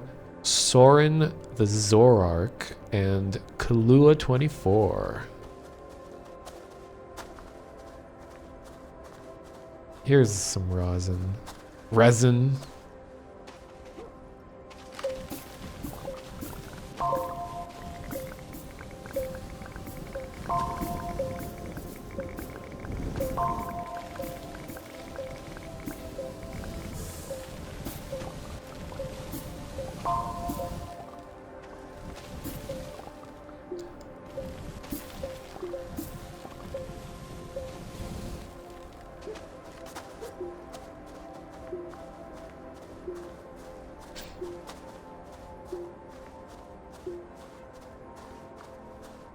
I feel like I was in the middle of talking about something and I forgot. Gotta go eat dinner. Alright, see you later, Jetastotle. Thank you for stopping by.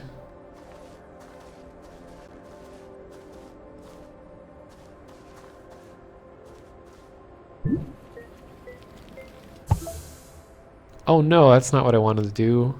Fuck, well, that's fine. 2 copper.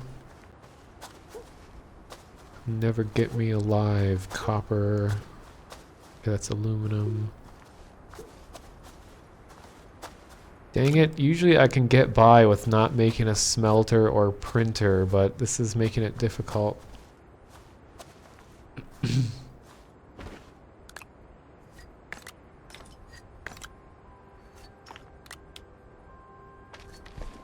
Hmm.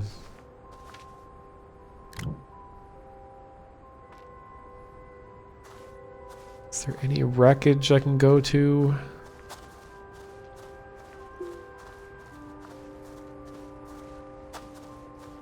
Let's see if there's anything left over here. Sorry, talking about moths? Yeah, I don't really have anything else to say about moths. Well, audio atmosphere, where's, like, is there another word for army worms? Are you talking about those tiny little, like, curly things that come out when it, like, in really high moisture environments, that they just start randomly appearing everywhere on the ground? Like, they're smaller than a dime. I swear there was some other wreckage here.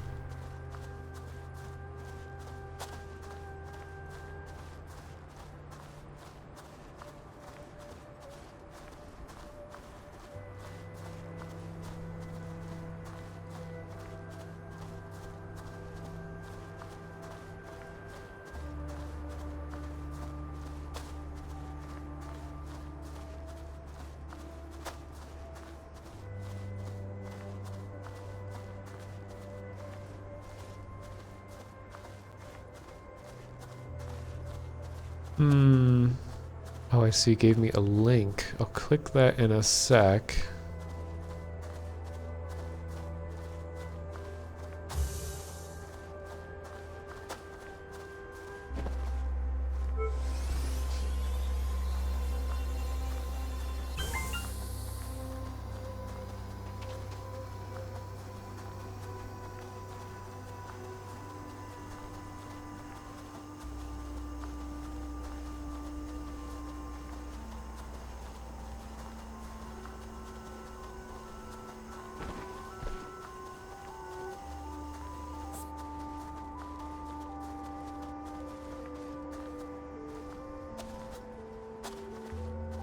This isn't what I need. Wait, does this have resources on it? I forget. No?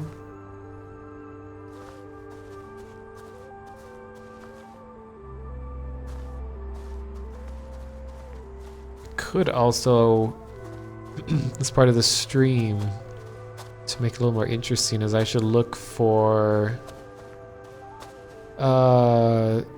international, no, the Hubble telescope, because there's an extra little Easter eggy like thing that you can do with that.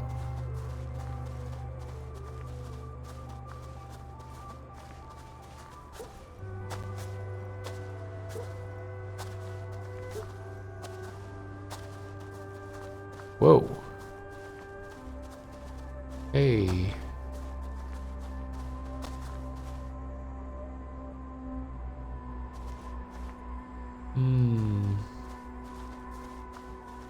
I think, yes.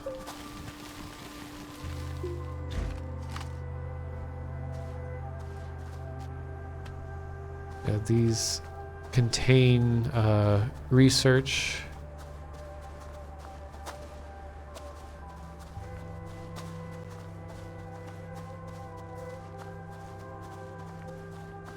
Oh my god, I've never seen so many solar panels.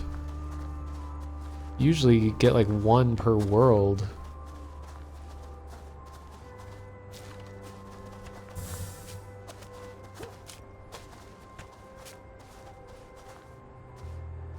Man, what direction? Did I come from that direction? Yeah.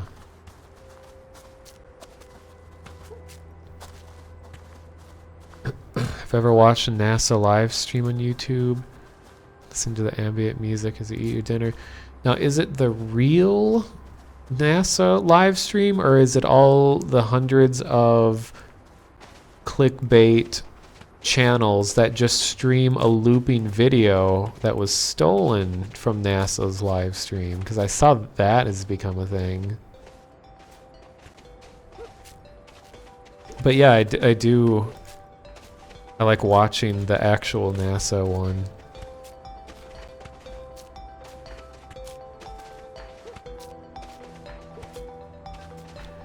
The thing that always surprises me about when you look at actual video from space is how visible the atmosphere is. Like, we just kind of, you know, like how small the atmosphere is. I mean, I know a lot of it isn't visible to the human eye, but like when you see Earth at just the right angle, like you can see it. It's so weird.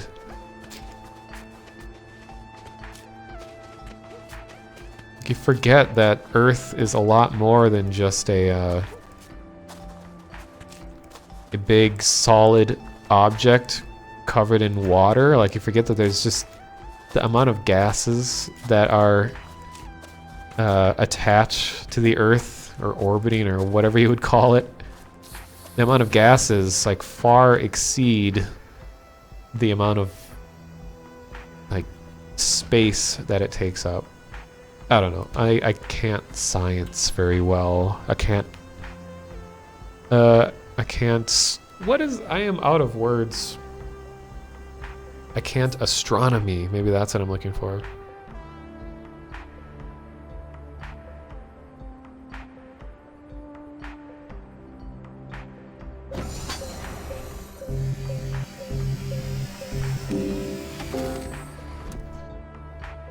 Oh my god, did it really just give me compound? What a waste. It used to be guaranteed that you would get a rare material.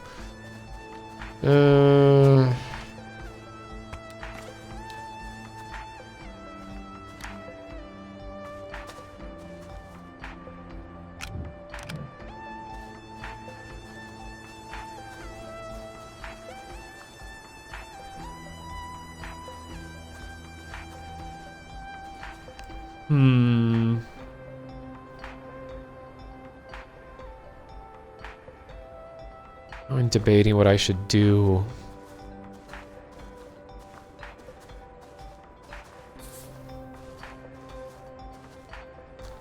Maybe I should just get a smelter.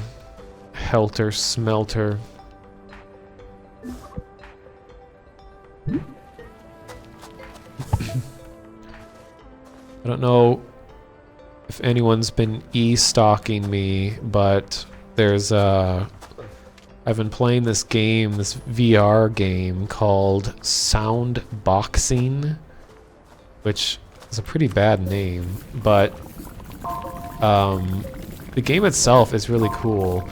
It's a lot like Audio Shield that I have streamed a ton before, where you get to embarrass yourself in front of people as you dance along to challenges that are automatically generated by the music that you give it. It's like that, except this one is all hand-placed notes, or the beat sheet is all handmade. But to make it even better is that all of the stuff that's handmade is done in real time.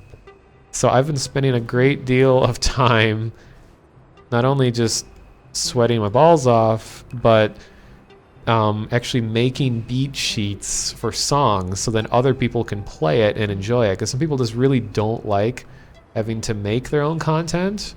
They just like playing what's there. But I like making the content more than playing it. So it's been really fun taking songs that I really enjoy and then trying to come up with a challenge.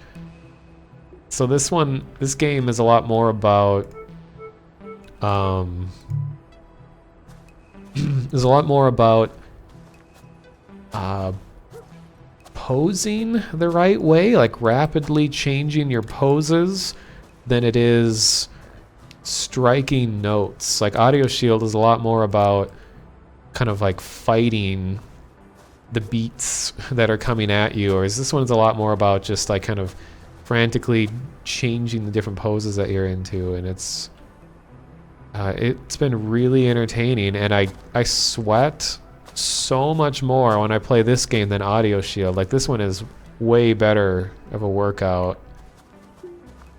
So, but it visually looks really bad though. Like, I didn't play it for a long time because it's just the visuals suck and they're not interesting at all. Like Audio Shield had a really cool art direction. That was part of the appeal to it, but this one is just like clearly they have like no artists involved whatsoever.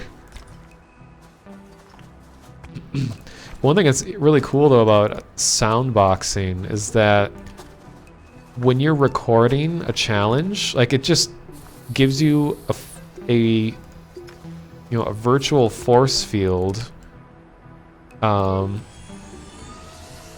it plays the song, and then you punch into the force field at any angle that you want with your left or right hand, and then it records it. So it's up to you to have a sense of rhythm, which a lot of people have no sense of rhythm, and a lot of the challenges suck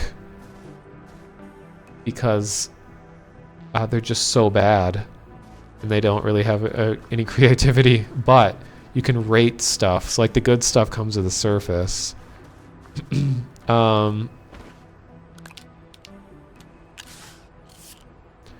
But what was I gonna say?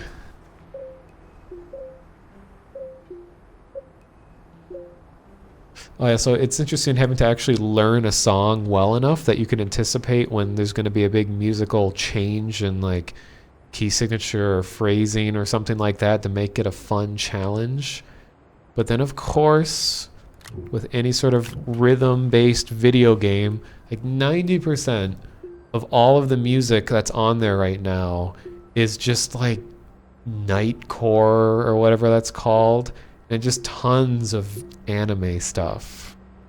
Not saying that all anime music sucks or anything, which is not true at all, but the type of music that the people that play these games, the type that they tend to like, all sounds the same, and it's so boring.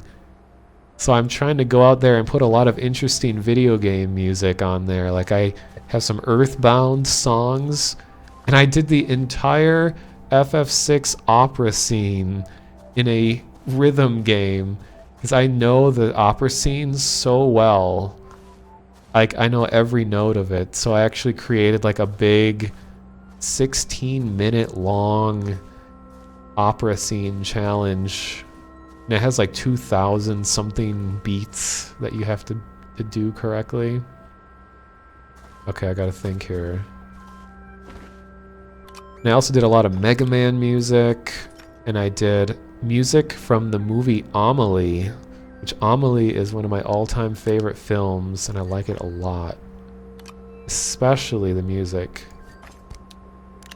But it has some great music to dance to in it, so but to make it an extra challenge, it's not the same type of consistent beat that most people are used to. It's not a duh, duh, duh, kind of thing that you get used to, but a lot of the music in Amelie, I don't know the term for it, but it's like a da da da da da da. It's like more of a swing-like rhythm to it.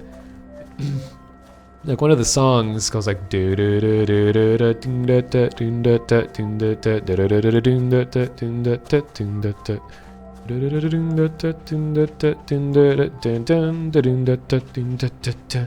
So it's like a whole different way of thinking when you're trying to play along to that type of music, but it makes it a really fun challenge. Okay, now I am looking for whatever the thing is. I think I know what it looks like, I just remember the name. The thing that turns into aluminum, which I think is malachite. It's gonna be a big yellow crystal. Yeah, I think a waltz. Actually, I think the song is even called like Waltz in French, like Waltz of Amelie or something like that. 3/2 time, is that actually what it's called? I know there's like 4/4 and all the stuff that we're used to, but okay, I gotta concentrate a sec so I don't die.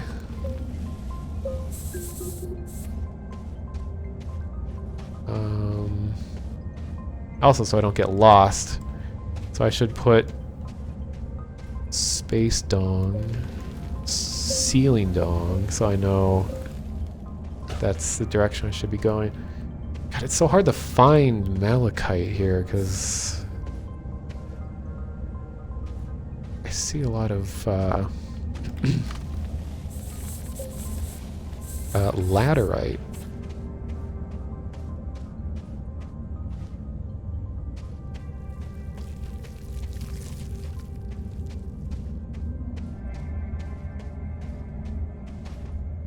I can already feel my frames dropping. It's kind of the ongoing problem with this game. As you explore more, it gets laggier. Especially since my computer is not that good. Oh, here's some sweet. Okay, so here's what I'm gonna do. Gonna make filters.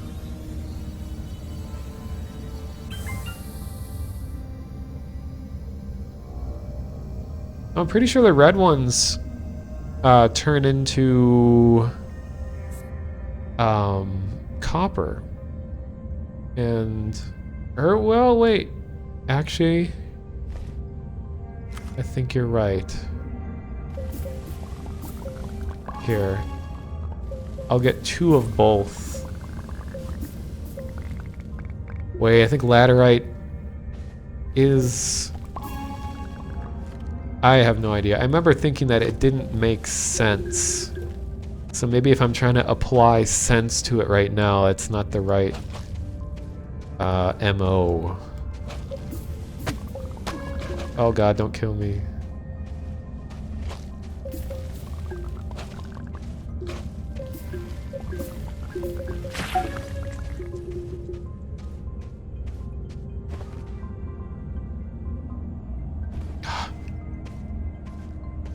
Oh, I left my solar panel. Okay, I didn't even notice that.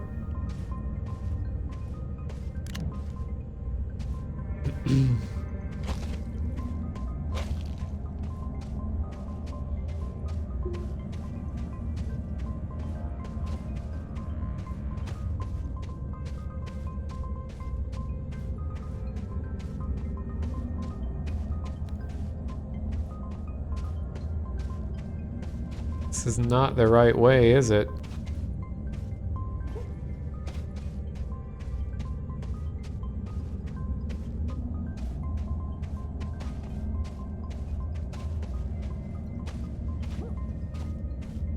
Where's the big thing that I made? I'm just gonna have to dig up.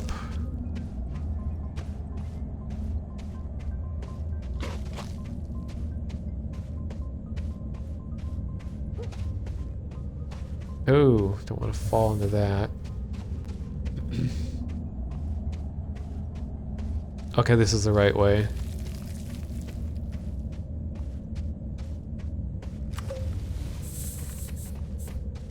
Ha, no it's not.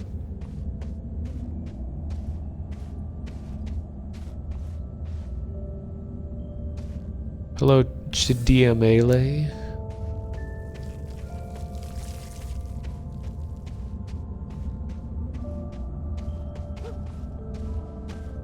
God, I almost... Okay.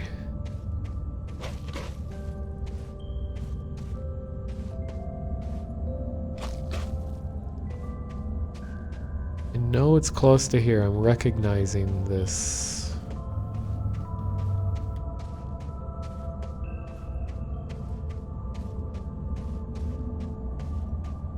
It's not it.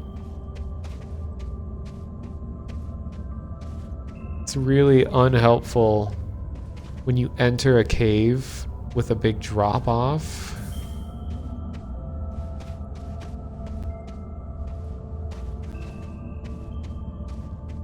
Okay, screw it. I am just going to dig up.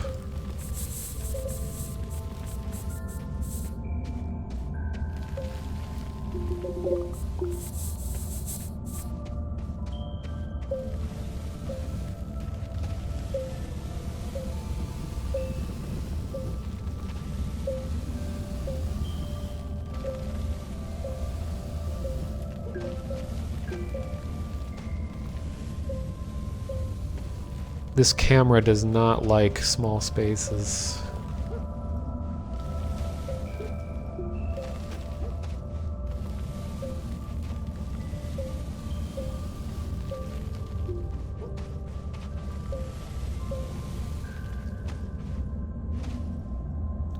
Oh my god, I'm like an inch away from the surface and I'm out of power. Don't die! You're falling down a slope.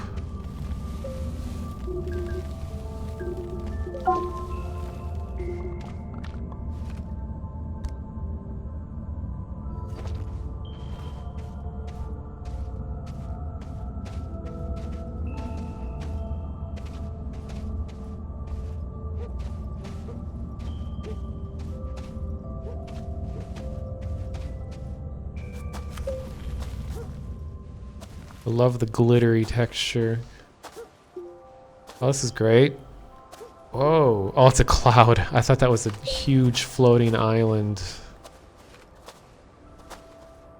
Oh, I kind of know where this is. There we go. Okay, now I can read again.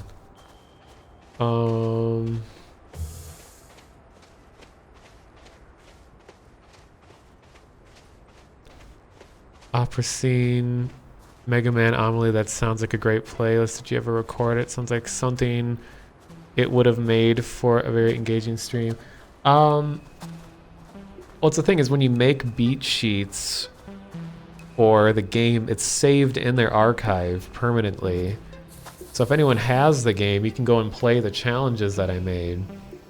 I might stream it in the future just to embarrass myself even more. I had to switch my headphones out because normally the headphones that I use are so, they're like big earmuffs and it just makes me die. It makes me so sweaty. So I've been using these tiny earbuds instead, but that would make it hard to stream because I use those bigger headphones when I stream VR so that I can attach a microphone to my face. And I could not do that with the earbuds. Is it a memory leak or is it accumulated data? Occupying available caches or buffers is dying a bit. I don't know the technical reason. I mean, I think people said it was probably memory leak or something. But it's the result of having to generate more terrain.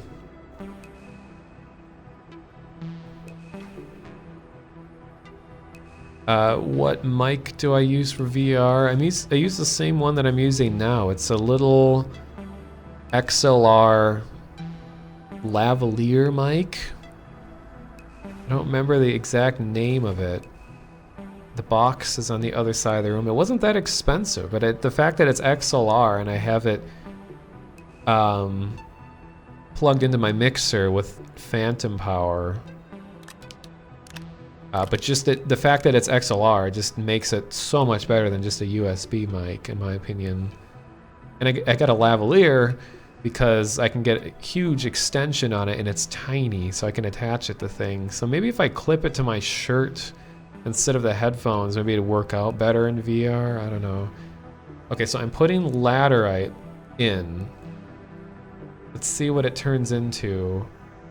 My guess is that this turns into copper? And I'm wrong. You were right. Member of chat.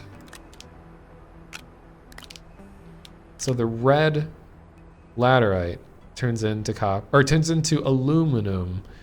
And now the malachite should turn into copper.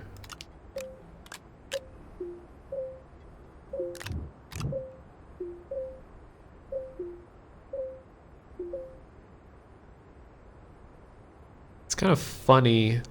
It makes me feel good in a way.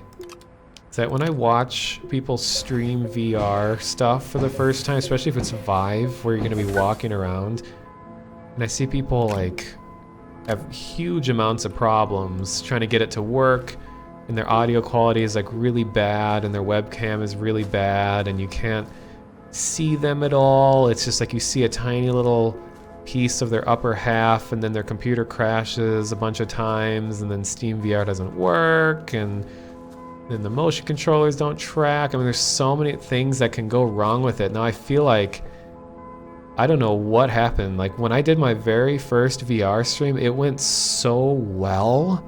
I had virtually no problems, and I had like had a green screen set up where you could see my whole body, and the mic quality was pretty good at the time. I just had like no problems.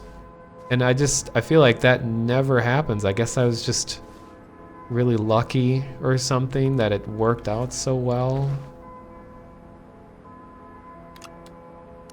So I feel good about that. My first VR stream was pretty cool too, because I was streaming Job Simulator and I didn't know this, and Carrie, you know, not so serious, who is KY's girlfriend, I believe, she messaged me and said, because I posted on Twitter that I was going to be streaming Job Sim, and she said, like, are you sure your computer can handle Job Sim, because it's very intensive, especially when you're streaming, and I had not tested it while streaming, so there's even the risk that the one game that I was going to stream that night was an especially risky game to stream, and it still worked out well. So I just got really lucky. So much potential for things to go wrong.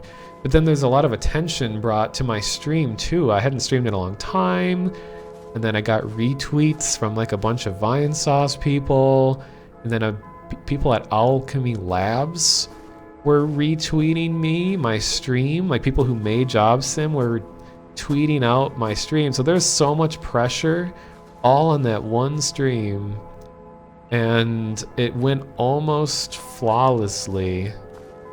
And wow, looking back at it, I can't believe how fortunate I was.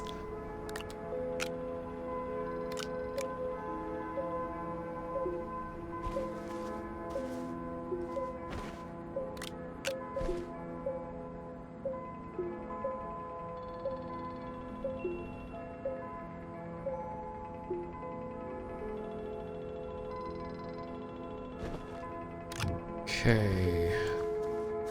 I see they increased the amount of power it takes to create fuel, so that's going to be a challenge. This is always what happens in survival games. Is you have one goal, and then you're like, alright, I'm going to go achieve that goal, and then you're like, oh wait, but I have to do this and this and this before I can do that. Like, okay, got these 3 things. Oh, but wait, I have to do 2 other things before I can do this other thing. And then you just get on a major tangent, and you go so far, like you travel so far away from what your original goal was that you forget what you even originally set out to do.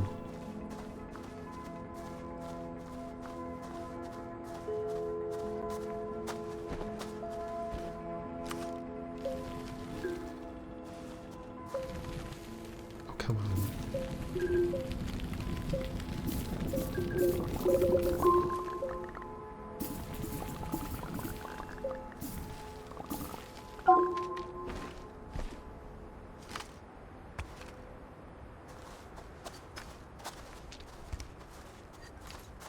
And it's weird for me to be streaming at this time. Usually, when I look at the clock, I'm expecting it to say like 4 a.m. But right now I'm looking at it and it says 9 p.m. It's crazy.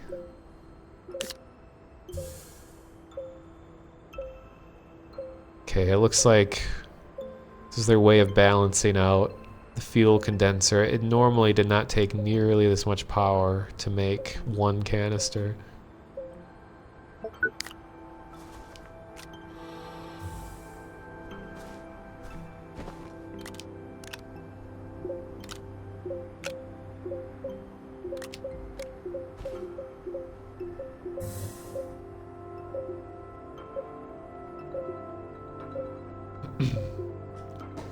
I'm wondering if I should go and switch games briefly. I mean, in a little while.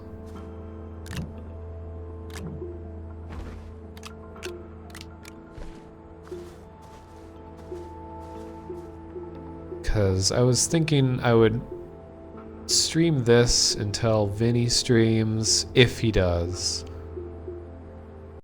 I should actually check. Let's see.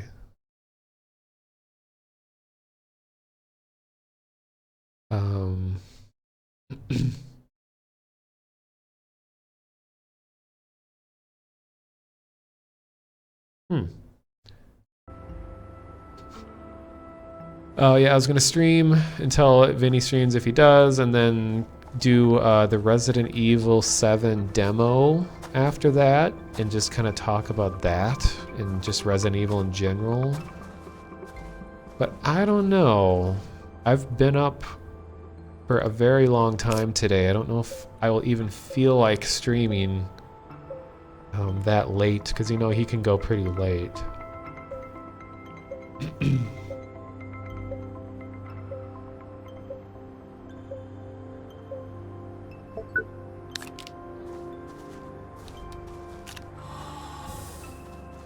I just need one more canister.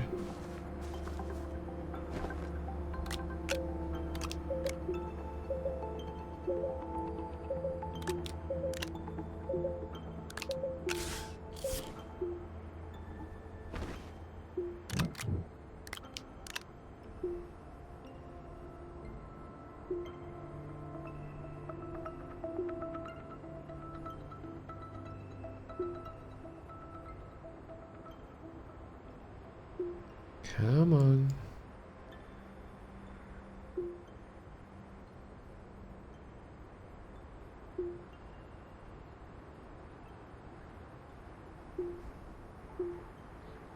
Blazin says you would stay up late to watch. Oh, it's very nice of you. I know I've been pretty, I don't know if I'd say spoiled, but I've been unemployed for quite a while. And, you know, in theory, I have like all this time in the world to do everything I've ever wanted. But it's just the feeling of being unemployed and knowing that you're just like bleeding money is so bad that you don't really feel like doing all these things that you thought you'd want to do. But anyway, but what's been really cool though is like I don't have to get up in the morning. So when I hopefully start my new job, hopefully next month, hopefully, I'll feel like, God, how do people do this? How do you get up in the morning and do stuff? Like I've been able to sleep late so often. Just been so spoiled. Being able to sleep in all the time.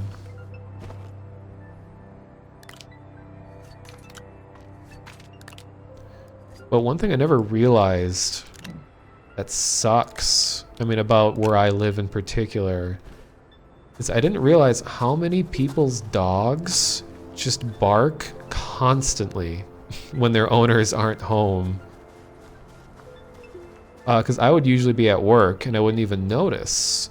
But if I decide to sleep in, occasionally the people who live above me, their dog just does not stop barking. Like, I love dogs. I grew up with them. I'm used to it.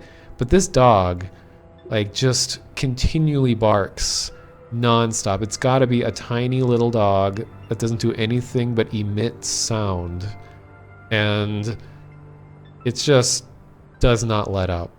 So if I want to sleep in past like 9 in the morning, that dog makes sure that I do not get any sleep. So I have to like put earplugs in or like go to another room and just lay on the floor with a blanket wrapped around me to just, I'll even be able to sleep because of that obnoxious dog. So that's my dog pro tip, is if you are annoyed by a constant barking, you should probably avoid really, really small dogs.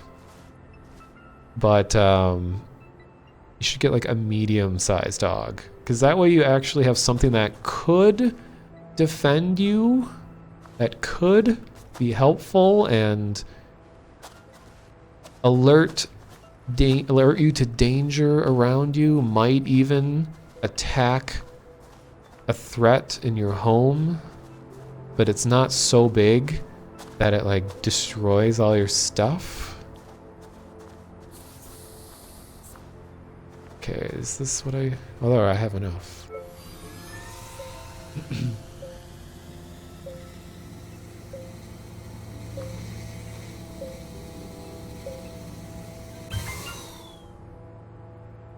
Right. Oh, generator. I think for the sake of just having something happen on my stream, I should just leave this planet, even if I'm not really that prepared for it.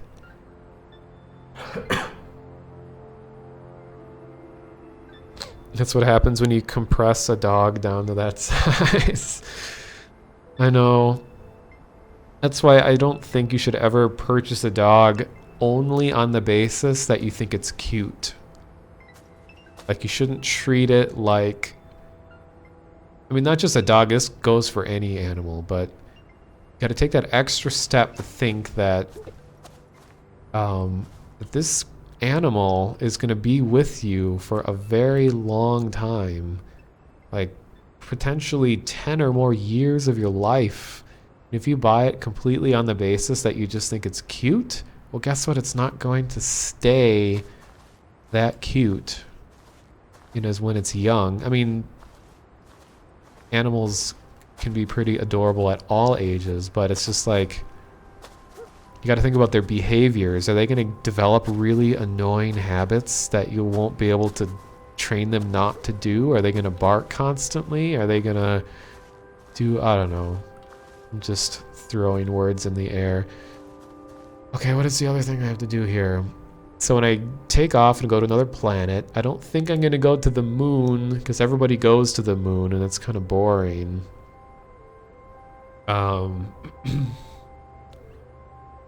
Maybe I should go to... Radiated? You have a small dog who doesn't bark.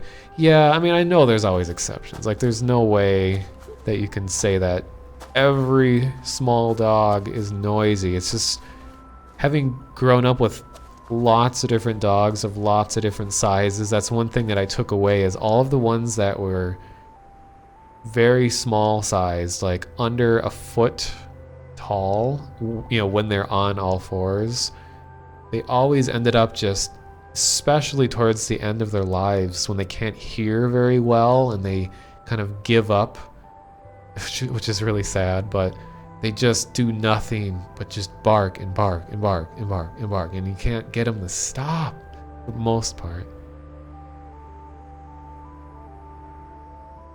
Lauren has a York, or wait, Lauren has a small dog. Who's Lauren? Oh, in the chat. Lauren Darkmore. Well, do you know each other or something? She has a Yorkie. Yeah, Yorkies are pretty cute. Doesn't act much like a dog. It's really strange. I mean, there's so much that you can do to train a dog to make sure that they don't develop certain annoying behaviors. GFs. Oh my goodness. Well, that's good to hear, that I can contribute somehow to a relationship, whether it's entertainment or whatever I am providing, I don't know. You have a medium-sized dog and got a new kitten recently, and he sometimes acts like my dog does. Well, that's definitely true. I mean, depending on what other animals are around, animals will like take on those qualities. It's pretty interesting. Like there's cats that act like dogs and dogs act like cats. Like this one girl that I dated like 8 years ago or something, that she had a cat that would retrieve tennis balls. And I had never in my life seen a cat that would fetch just like a dog would. It's pretty incredible.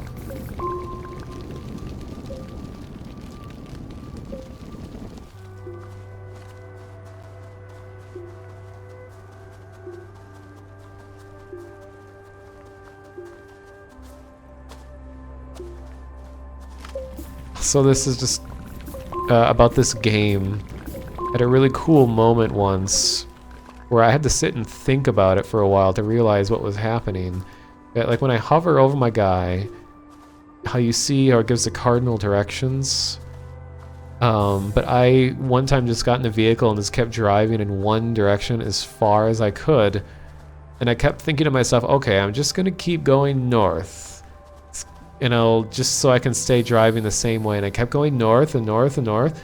And then all of a sudden, I was like, wait a minute. I thought I was going this way. And I flipped around, going the opposite direction. Then I kept going and I checked again. Like, am I just going crazy? Why is it telling me to have to keep flipping 180 degrees around?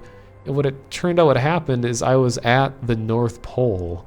And I was able to go and find the exact pole of the planet, and then I looked at the directions below me, and I could just walk like a foot in any direction, and it would spin rapidly around in a circle. So it's just like, dude, never thought I'd have that moment in a game where it's like, it all makes sense. It actually works how it should work.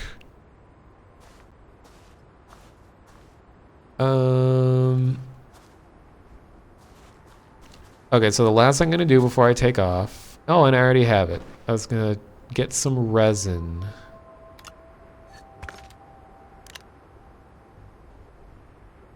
Oh, I don't know if...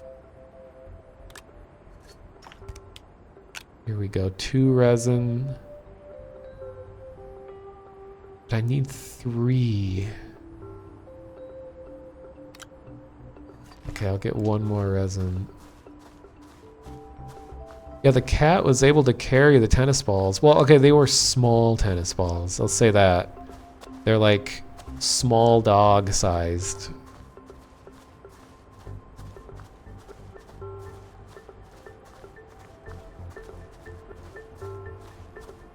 You have the hiccups. North Pole usually is glitchy terrain to like a pyramid or a hole. Actually, what I was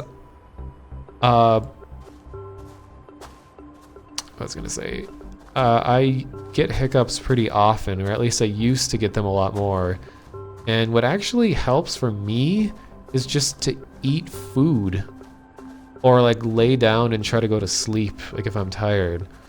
But usually I'll get hiccups after I hadn't eaten in a while, and then just my digestive system gets distracted by the fact that there's food, and then it just kind of like forgets that it ever wanted to hiccup anymore.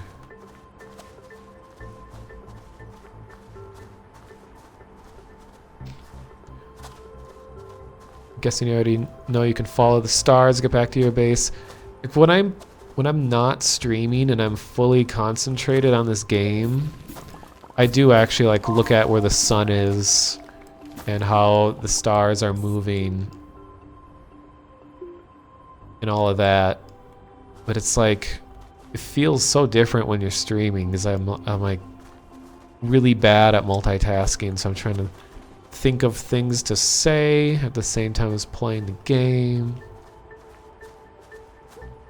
Usually get the hiccups from eating, yeah. Well, part of why I became vegetarian is that I noticed that a lot of meats that I would eat would just get my stomach really riled up, and I would get hiccups and just other like bad feelings. Not allergy feelings, but just I'd just feel dead after eating a lot of meat at a time. So, but now when I just eat all kinds of like nut, this is all sounding so bad, nut and like bean and legumes and all kinds of products like that, produce or whatever, all of those just feel great. Like I don't feel like I just put a big lead weight in my stomach and I'm just too much of a loss of energy after eating. Like I feel like I can keep eating and actually have more energy and not feel all kinds of crappy symptoms as a result. Oh, that's right, I can store a couple things here too. I know I could get a whole storage unit, but that'll just make me stall even longer.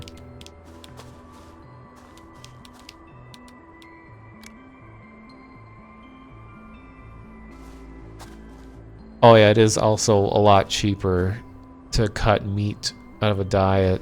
Like I just buy huge bags of lentils and brown rice and chickpeas and black beans and pinto beans. I'll get tempeh occasionally and tofu.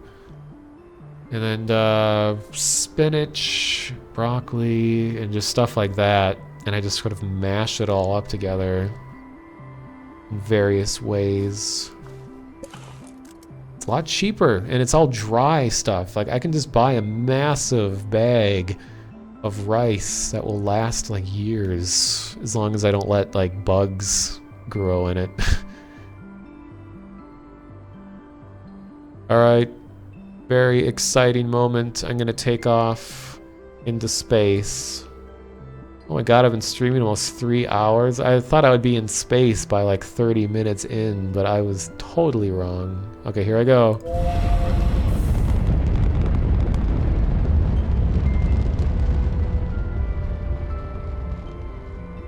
Feels slightly less laggy than it used to. See how the subdivisions of the triangles on the planet changes when you get out this far, so it looks all like, I don't know, it's a pretty cool representation. Goodbye, Moon Man. Yeah, they've constructed this world so well. It's really cool. So I'll go out even further. You can see the entire system. So here is Barren, just the name of the moon. Here's me. Tundra, arid, and that should be exotic and radiated. So when I get on the planet, what I'm going to do is not build a base, and instead I am just going to search. And what I'd like to find is the is it the Hubble telescope? Yeah. When I find Hubble, there's a cool little Easter egg thing that you can trigger when you open up or when you provide power to it, and then a computer panel appears at your base. Then you can do stuff with it. Okay.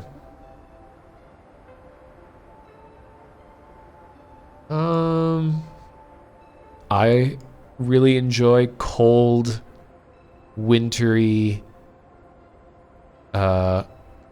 unforeboding environments. And it's really convenient, so I'll go to Tundra.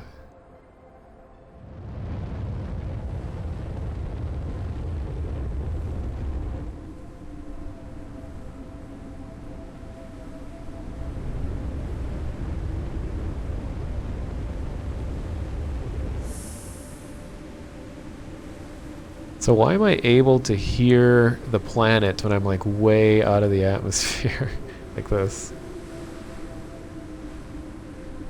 Yeah, ice is nice. So is Old Spice. This stream sponsored by Sweaty Men. Now the decision is, where do I go on the planet? When you think about it, that if you're going to rely on solar power, that you want to be able to have as much sunlight as possible. So it's like, if I look at where the sun is relative to the planet, the planet I don't think is tilted on any axes, so I think all of them, I don't know the term for it, but the planet should orbit perfectly on one axis.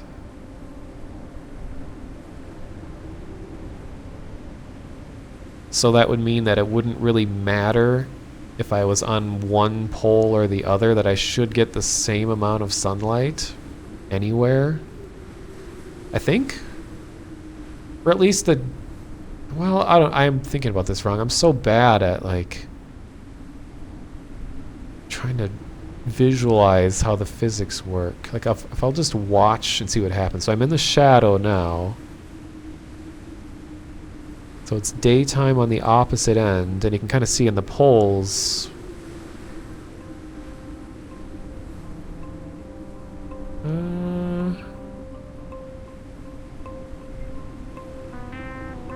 Actually, this planet is like clouded over anyway. I don't think I will even get sunlight. I don't know.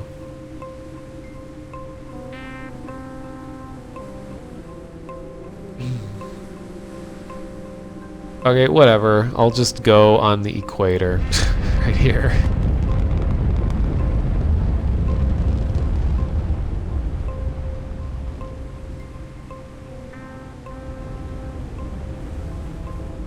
Ooh.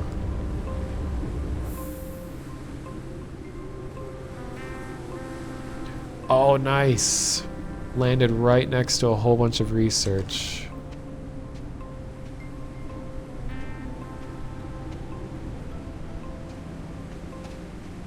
Probably research I already have.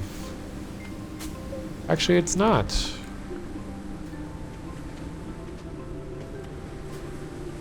And, oh no, that's resin, I think. Is that hydrazine? What is this? That's hydrazine, okay. But, you know, I'd have to build out my, research platform to actually use any of that stuff. But I should have enough to do that. Let's see.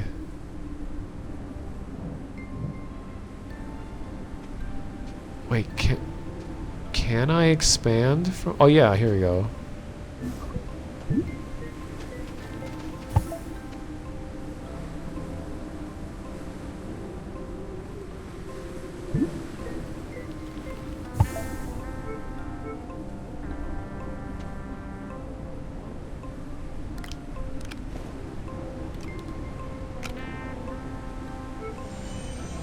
Aha! Wow, am I getting some like Northern Lights action going on here? This is just the atmosphere, I guess.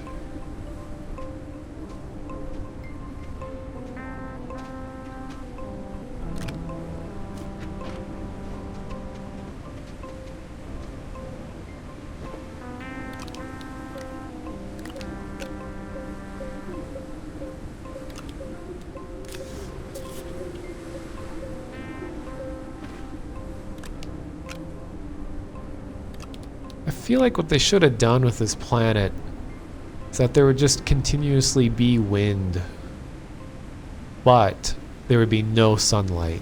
That would make the tundra seem even cooler.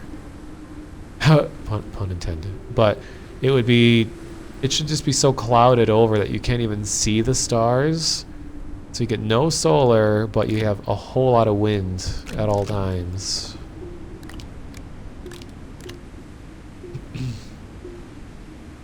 It's just barely, there we go.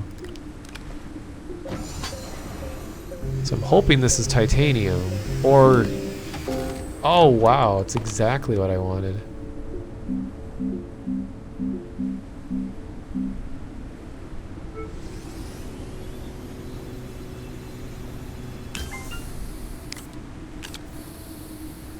Alright, now I can explore. That would make for a Venus-like world. So what is it about Venus that makes it emit so much light? Because Venus is... Is it terrestrial? I just know that they always talk about it being the brightest planet. So is it an atmospheric thing, or is the land on it a certain material that makes it especially vibrant or bright?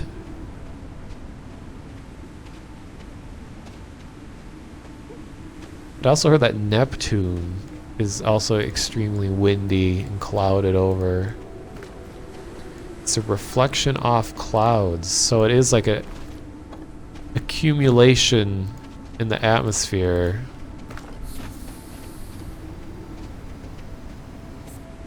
Lighter atmosphere reflects a lot of the sun's light.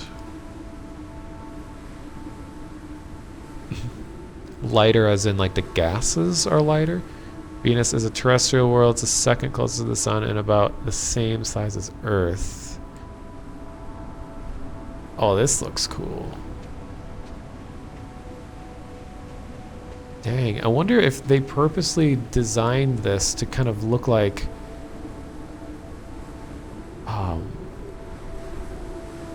sort of Northern Lights like, you know, where like the atmosphere of a planet is reacting to solar activity. Is that what's happening here? 'Cause it's pretty dang beautiful. It's an extremely thick atmosphere, which is why it's the hottest planet in the solar system. Oh, lighter as in color. Okay, from that greenhouse effect. Okay, that makes sense if the atmosphere is just so thick that the sunlight goes through and it does not bounce back. Like it just stays bouncing around inside the planet.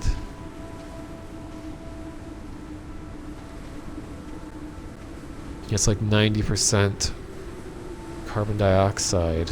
Okay. Well, power is going to be an issue for me here, so I think I just need to find a cave entrance, and then I will go from there.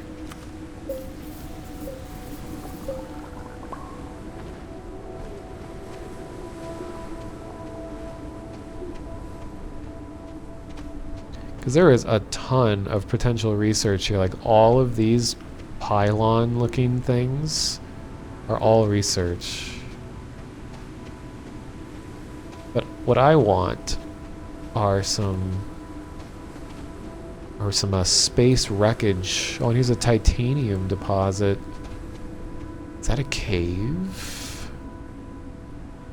Maybe Tony Stark is over there. Okay, so now that I spotted the cave, I'm just gonna recharge. Oh, that's far. Oh. I'll recharge everything, and then I'll just sprint into that cave and see what I can find.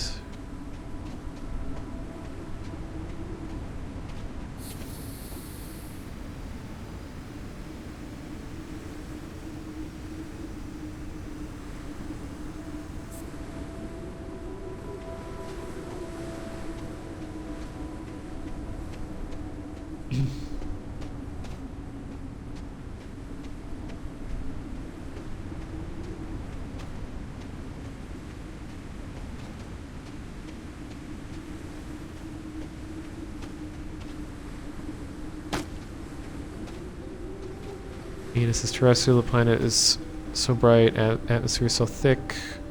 Photons, when the sun penetrates the CO2 atmosphere, becomes infrared. Okay. Well, I really appreciate everybody jumping in on the subject. See, this is a quality chat. When everyone is willing to talk about space, chemistry, and astronomy. Almost died. If I touch the bigger thing, it blows up. Ouch.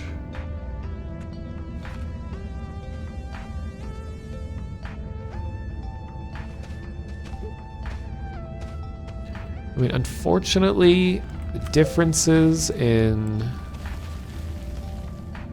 the appearance of caves aren't that diverse. But that's kind of the way they're developing the game. Ooh, we got the barnacles in here. Is that they put the whole world, the whole galaxy out there, or I should say solar system, and then they're gonna add more details later. So it's sort of like if you have a big block of clay, you just took that entire brick of clay, slammed it on a table, and then you just start making some minor details into it. You can't really tell what it's going to be fully, but you have all the clay there. So you have a kind of an idea of what it's going to be like. Okay, so these things make an interesting noise when you pull them off the ceiling.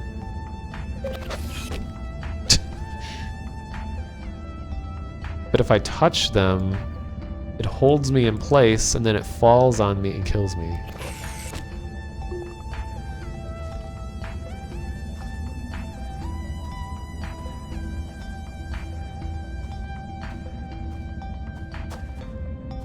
Is this compound? Oh, it's lithium. See, I'm gonna start running into solid deposits. Meaning, you need to use the drill head to actually extract.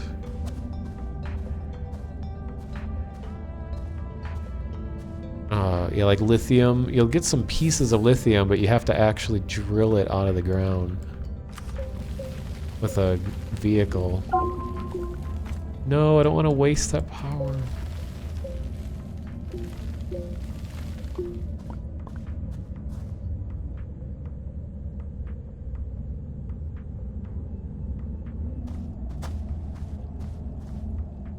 Wow, that is a long drop.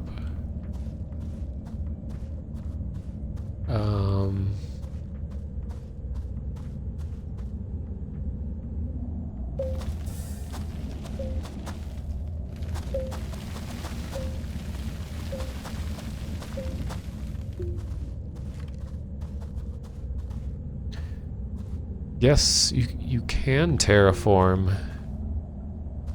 It's like one of the killer features of the game is that, yeah, you could just like sculpt the terrain however you want. Looks really cool. Ooh, that's research I don't have.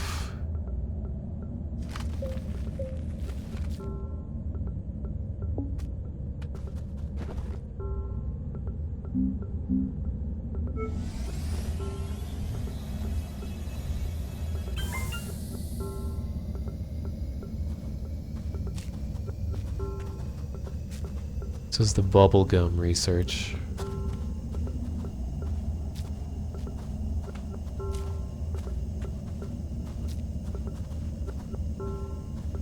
I actually haven't heard this music before. This is cool. I wonder if it's new.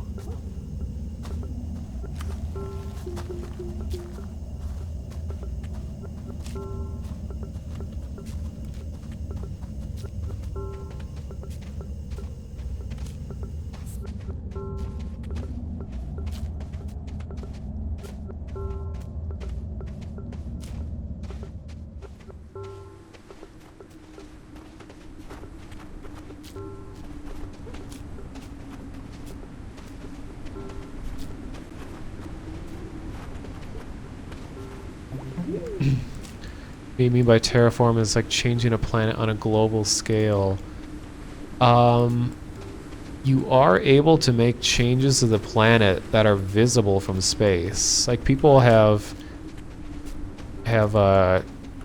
dug all the way to the middle of the planet before, and you can actually experience like the gravitational changes that happen as you fall towards the core. And I've seen people make towers that are so big that as you orbit around the planet, you can see the tower sticking out. Like someone actually made a ramp that goes into space. So you can do some like physically impossible things.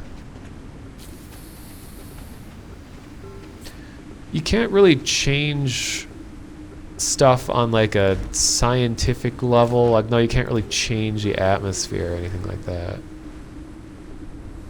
Interesting how simple the organisms are. It's what you would expect from such fragile ecosystems.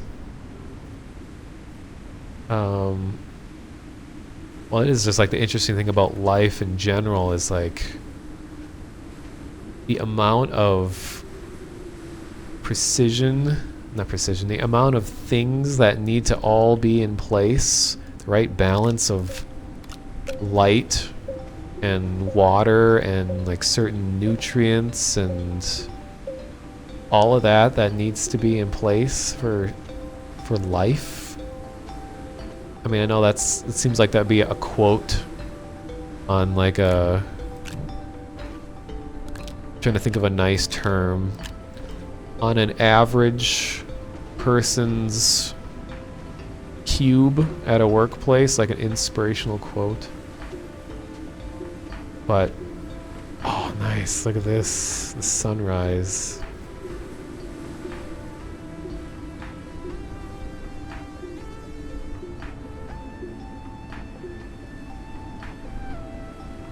Oh, I forgot I can do stuff like this.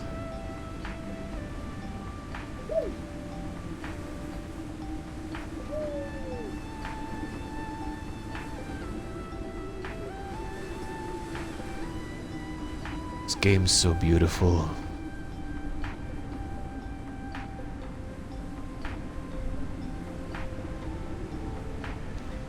Well, I remember back when Spore, that game, when that was talked about and announced, and the kinds of dreams that they had for that game, I was getting so excited for it because it sounded like it was going to be an actual like life and space simulator for a while. They had talked about stuff like that. I remember they had this one tech demo, and I was like, dude, when they first said like, you got the spaceship, right? Now you can go to, you know, these procedurally generated planets, and you can cause a volcanic eruption. If you dig deep enough in the ground, it'll make like a fault line in the terrain of the planet, which will cause like magma to move up certain areas and cause a volcanic eruption, and then the ash will fill the atmosphere, which will modify the planet, which will in turn change what sort of life is able to live on the planet. And I was like, dude, but then like once the game actually released, they're like, oh, about all those features, like none of it's here anymore. I mean, I'd like to hear from the people that worked on the game, like was all that actually going to happen? Did something happen to the game that stopped it, or what? You know, a lot of people say it was probably EA. I mean, their EA is really easy to blame for everything and hate. I mean, I'm sure they deserve a lot of it, but can't honestly say that they're the source of every problem that happens in a development cycle. That's right, the fundamental elements of venue living systems are quite simple with the correct form of something that's so much more, so you enjoy hiking all the observations you make well to limit your impact on the surrounding environment. I mean, as cliche as it sounds, it really is just inspiring to just like sit out in nature and try to pick apart as many different systems that you see all working together at once. Realize that they coexist and have that symbiotic kind of relationship.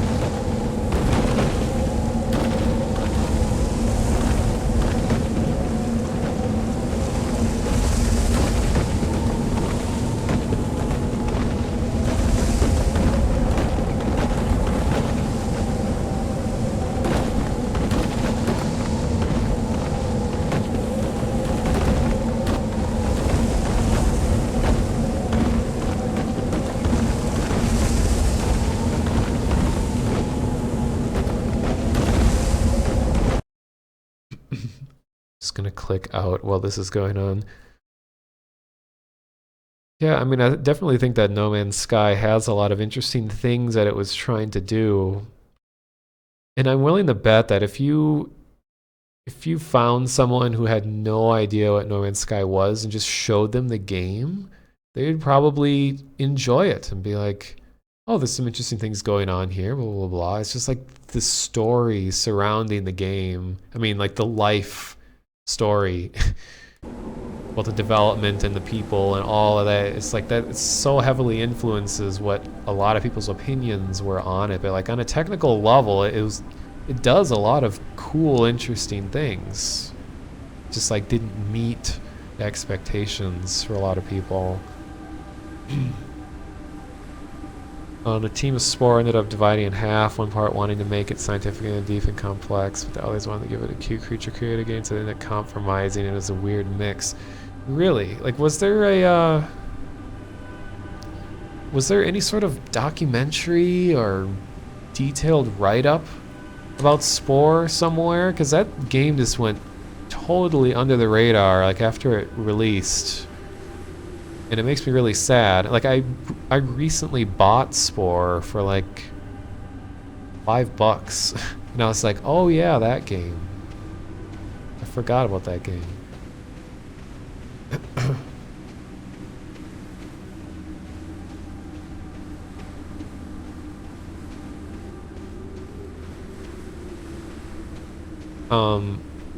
But that does seem like when you have the amazing technology that was going into making Spore what it ended up being,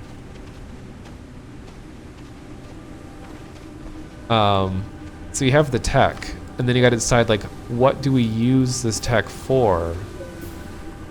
And you can use it to create any amount of interesting, adorable creatures that animate in a somewhat realistic way. You could go that direction and just have it be a character creator game, which is kind of what it felt like, considering all the DLC and everything for it. It's all focused on just making your character as zany as possible. Or you could use all that technology to create an actual life simulation, which is, I mean, what I would have much preferred and what it seemed like it was going to be for a while.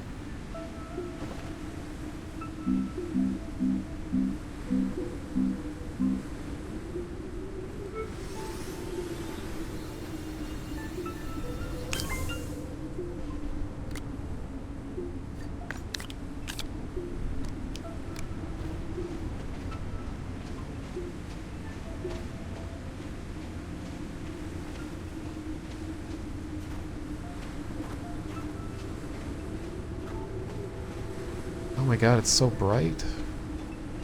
Oh!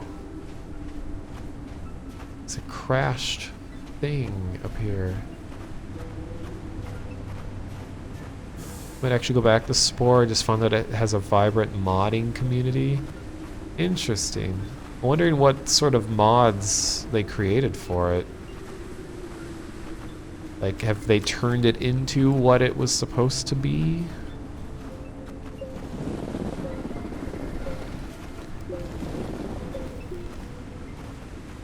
Here's something I might find interesting. What plants might look like in other alien solar systems. I might have seen that video already. I remember watching something that was on like Discovery Channel. Talking about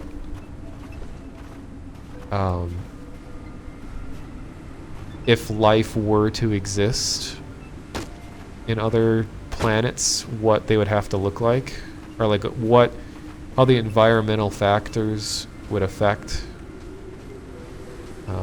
development of life.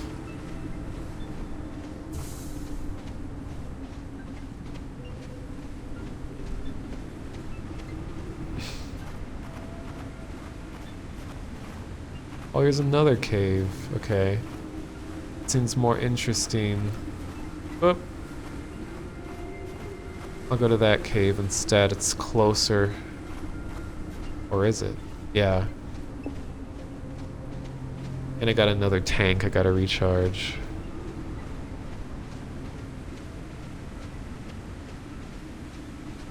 I think most people felt a similar way where most people had all of the fun that was to be had in Spore just with the creature creator. God damn it. Fuck. Don't die, don't die, don't die. No, no, no, no, no, no. Okay, now don't use that anymore. I'll go back and get it later.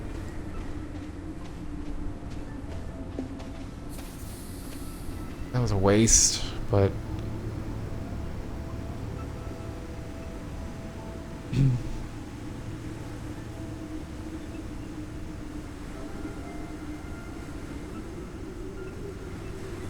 It's something that I see happen a lot with games that just makes me feel so... I can't think of the word, but just so, like, mad in a way.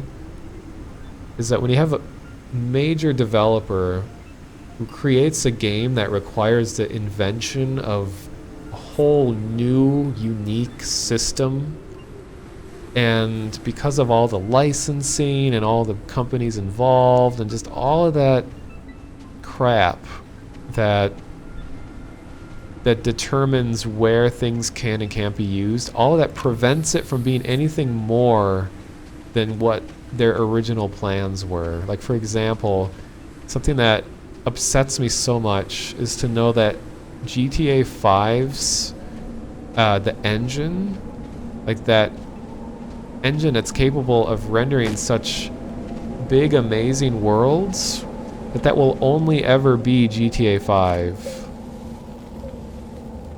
Like, I know there's mods and everything out there, but I just wish they would make their engine available to other developers. I just feel like it just goes to waste if it only has one purpose, and then it's just abandoned and left. It's kind of the case with Spore. It's like we create this big, amazing system capable of doing a lot of things, but then we only made it in order to create Spore, and then that's all it will ever be, even though it's capable of being a lot of other things. But no, EA or whoever only wants it to be this, and that's how it will forever remain as this.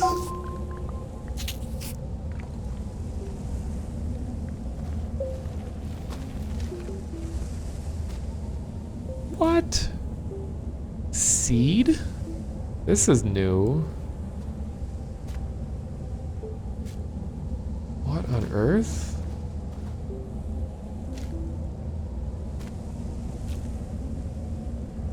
Huh.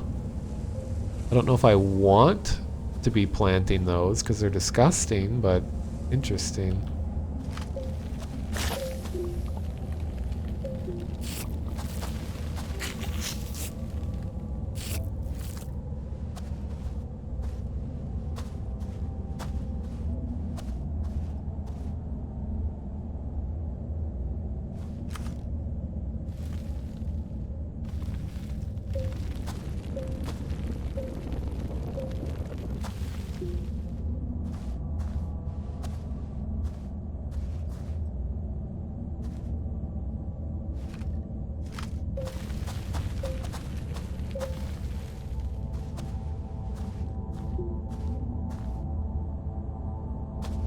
Okay, this looks promising.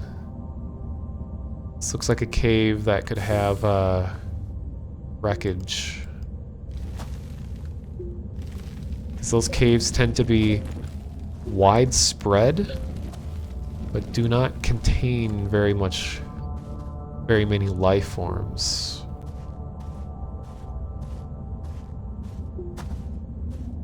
So I'm just gonna go right immediately. Okay, nothing on this end.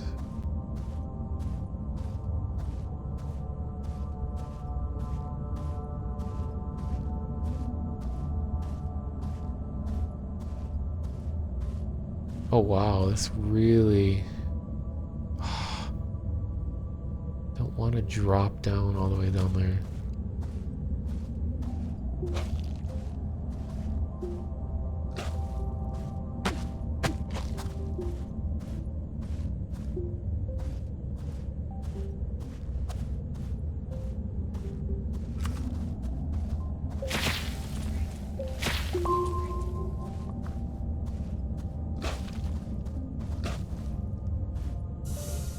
Why am I still being shot at?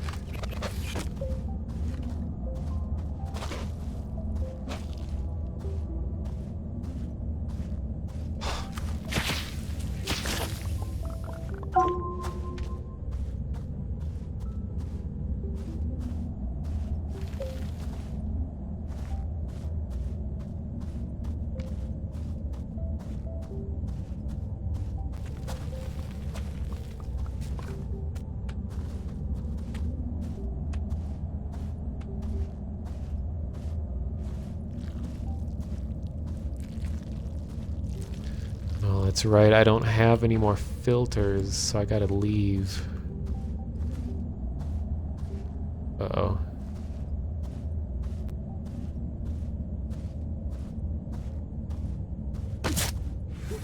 Fuck.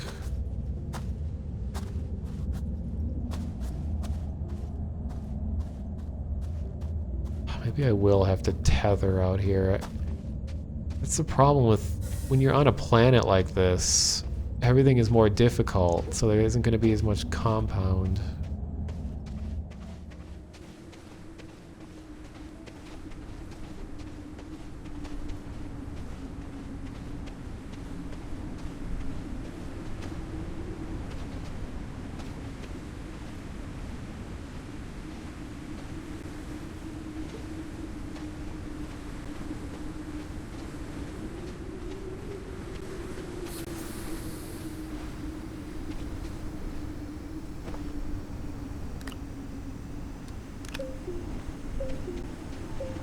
I'll read chat in a sec. Like I said, this game kind of get absorbed into knowing that you could die at moment's notice when you're out in a cave somewhere, so it's hard to like be reading chat at the same time. Oops, that's a waste. I should fill up first. I remember many years ago I used to be really interested in spore mods. I wonder if any good ones released. I can tell there aren't any complete overhauls, but there are a ton of smaller patches and tweaks which add a lot of new variables, enhance possibilities. Kind of like Fox Engine.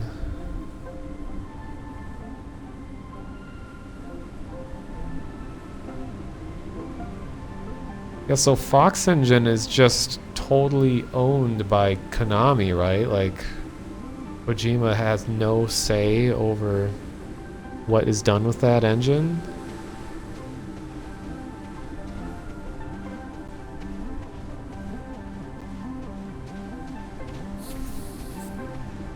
Actually, I really don't need the generator right now.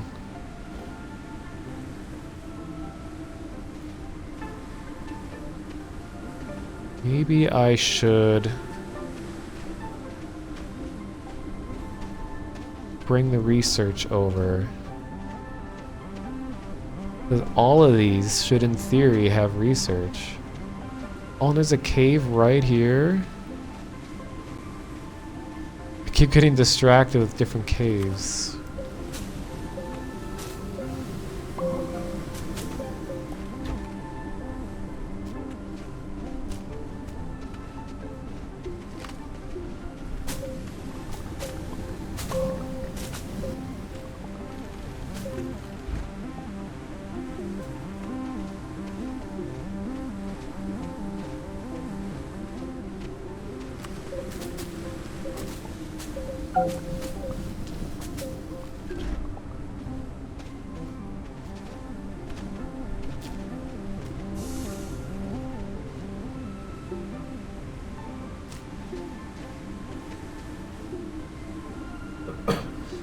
Actually, did you guys see the videos of,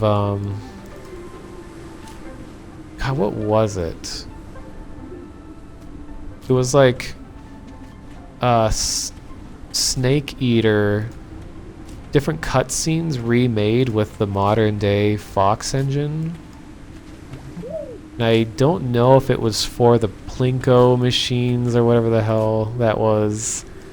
But you could see the cutscenes with like Ocelot and Big Boss, and they're rendered with modern visuals, and it was incredible looking.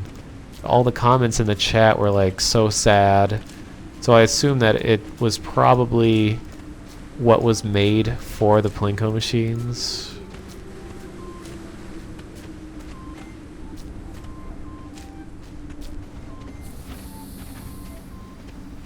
Oh, Pachinko, not Plinko. Wow. Watching Too Much Price is Right.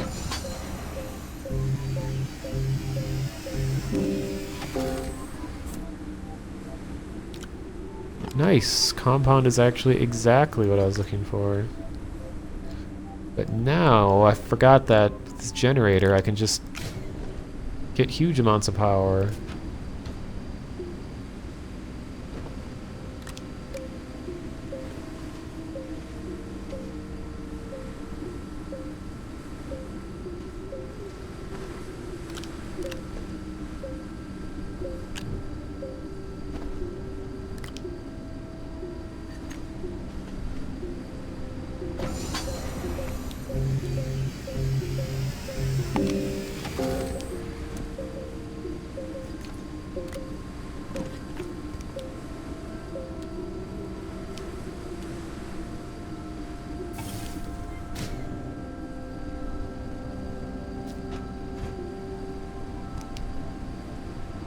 I do like how there's multiple ways to get resources in here, that you don't have to go through the exact procedure every time to get the same resource.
I think it's satisfying to watch me vacuum up the grass. It is really. Like, here we go, here we go. Oh. Oh. Ooh. I mean, that would be cool. It was that easy in real life, as someone who grew up in a suburb, spending a lot of time pointlessly mowing the lawn. I'm really not a fan of suburbs. If I ever lived out in a suburb, or for that matter, had my own home, which I don't know if I'd ever actually do, I would definitely want to have a usable lawn, like that practice of just filling all of your yard space with actual, like, fruit-bearing plants. Not just fruit, but just any sort of edible plant life. There's a word for it, I can't remember. So you don't just have sod, just grass everywhere, and then you have to keep cutting it and raking it. Just keeping it cut down and manicured. It's just so ugly, wasteful. Like, I want to use the land. I want it to benefit me more than just sitting there and looking a certain way.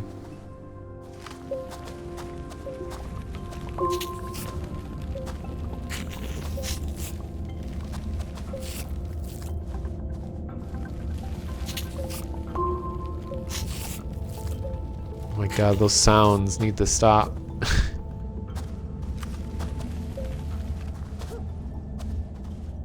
These things are so gross. They're like tryptophobia pods.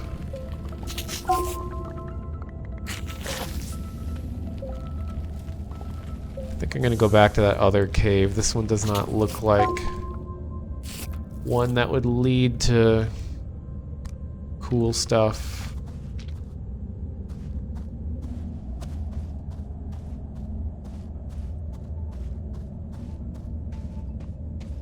It's closer, but less interesting.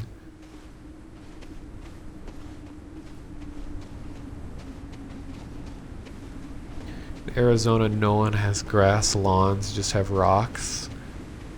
I'd actually prefer that over lawns. If you have a lawn, you're rich and hate your life. Yeah. I mean, considering all of the water crises going on all over the world, like in the US too, it seems like a really douchey thing to have a big lawn that you water on a regular basis. Oh, hey, coal. Ah. I can't even use it.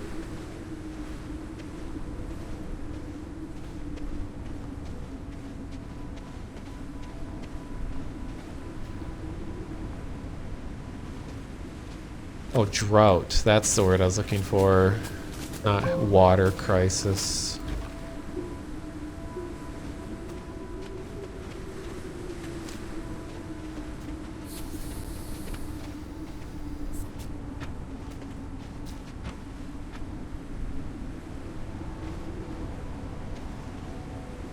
I don't know, for those of you that weren't here at the beginning of my stream, if anyone wants to play my casual garbage game jam game that I made from scratch a few weekends ago, you can go to my game dev website, which is right under my stream. It's anomalistgames.com.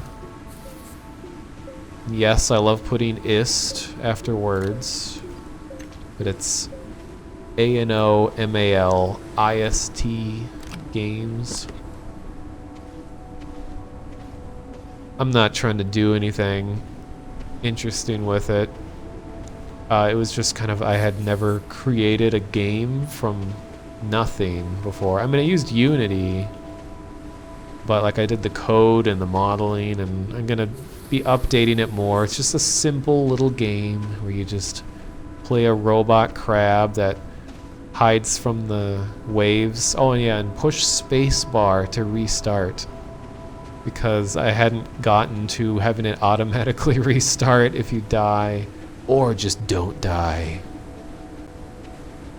Just don't die, scrub. Get good.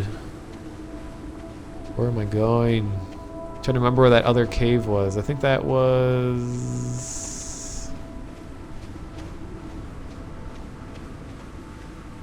It was over the hill.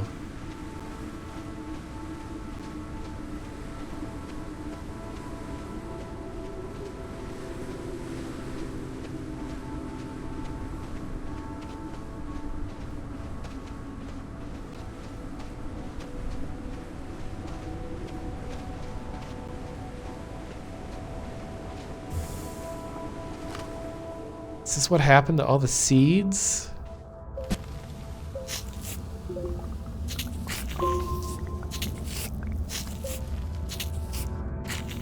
Or is this a whole different cave entirely? I think that is what happened. Huh. Yeah, it is for sure, because that's where I stuck that one seed.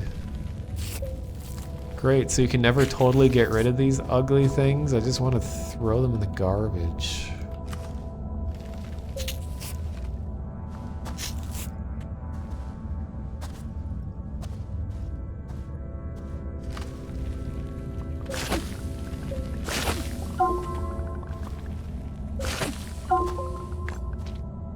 Making so many power piles, stacks.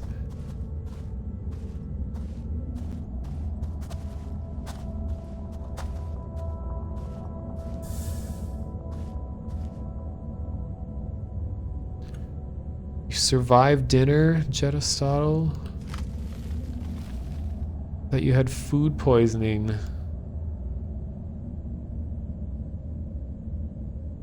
Hopefully it made you feel better.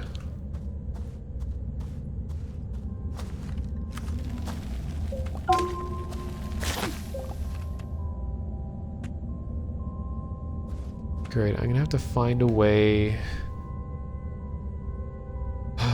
to get down to even lower. I hate these kinds of caves that are just big death drops. I have quite a bit of oxygen left, so I'll be able to go for a long time before I have to reach the surface again. So you don't want to just dig straight down, even though it'll gently allow you to descend, but then you got to think about how are you going to get back up.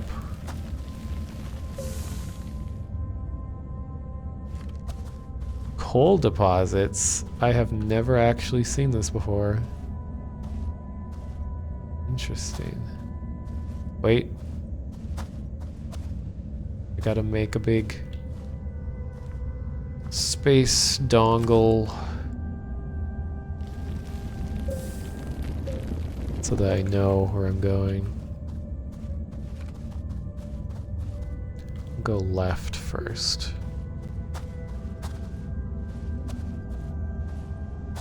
Want to find at least one piece of wreckage before the end of the stream. Do it Minecraft style? What would that be? Is it just like piling crap on top of crap?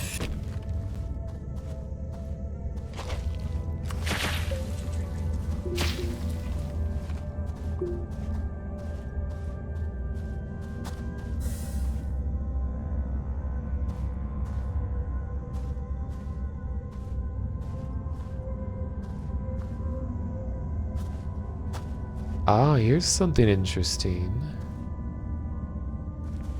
Got a rib bone.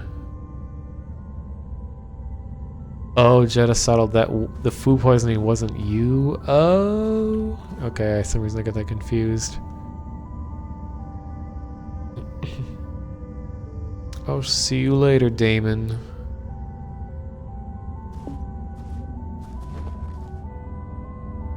Can I build terrain under my feet? Yeah, you can, but it's kind of risky because there's a chance that you will glitch like through the terrain and then you just fall through the ground and die. Just kind of a bummer. So here's a big rib bone, and this was talked about for a while because on the Discord, because people are like, so this means that there is life somewhere in the solar system and that these are its ribs? What's potentially a really huge life form of some kind exists out there, or existed at one point and no longer does.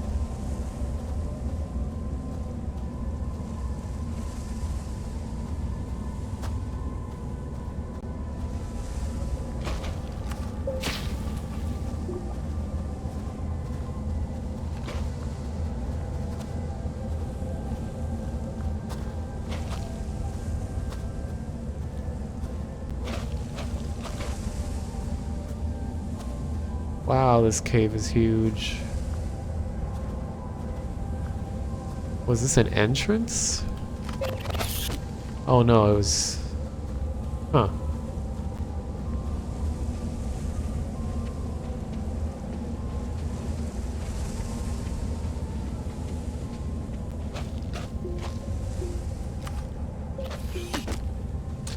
Oh, here's more bones.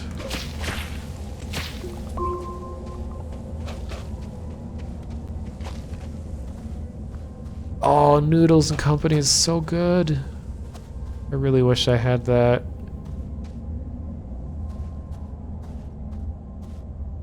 been having to budget my money a lot lately, so I haven't like eaten out in so long. As soon as my income returns, I'm just gonna like eat Chipotle for like 3 days. But wow, look at this. This is a way more complete rib cage. It has some gum stuck on it.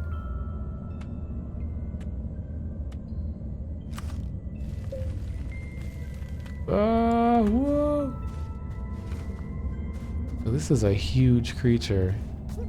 What's kind of funny is during one of the live streams that the developers do, the guy that does the 3D modeling on their team was showing off his 3D Studio Max, like his file that he works from.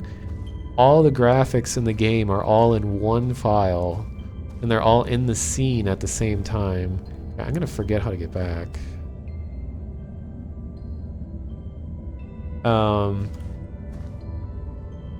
And during the stream, he was like looking around talking about stuff, and then he realized that he was showing some stuff on there that he called spoilers, and he's like, oh no, spoilers, and he went and selected a whole bunch of objects and deleted them all.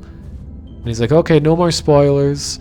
And then now, of course, everyone is speculating because I guess he didn't realize that the streams are all recorded automatically on Twitch. So he went back and even like analyzing the images of these spoilers, he called them. And they were all these small little like rune shapes, like inventory-sized objects that you could fit in your backpack, but they all had abstract shapes.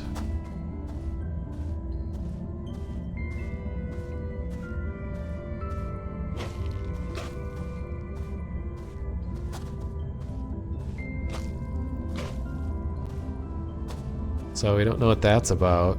The devs have been really open about everything except how they're going to tell a story in this game. They've been very quiet about the narrative that they want to develop, and I think when I found that Morse code message that proved that that was one method that they're going to tell a story is by hiding secret transmissions into various pieces of wreckage.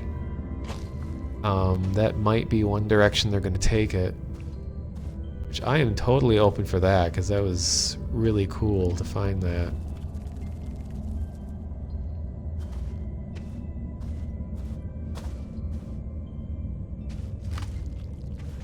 Yeah, I'm probably just gonna die in this cave, because at this point, I don't think I'll make it back. I have another full reset of all of my oxygen, but even then, these are another incomplete feature. These geysers. You can place objects on them and they lock into place, yet we don't know what to do with them.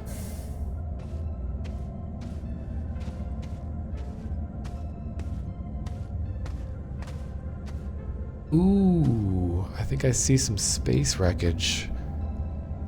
You have so many restaurants near me. New places have opened. Your house passed on one of them was almost literally right next to your house. Lucky. So when you have people over, you can just walk across the street. I live pretty close to a lot of places, but most of them close so early because they're targeted towards people that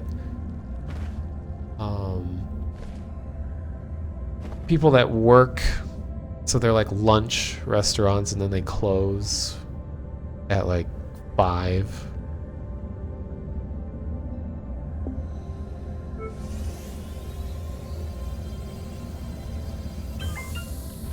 Alright, is this space wreckage?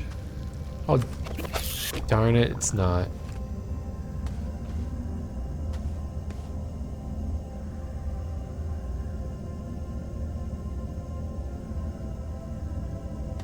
So Jed, do you like live by a strip mall? Like what's the arrangement of these restaurants? Is it like, are you in a city block kind of place? The bus system stops running at 6 p.m. That sucks. Yeah, some of the latest buses here stop running at like 2 a.m. and then they resume at 5, I think.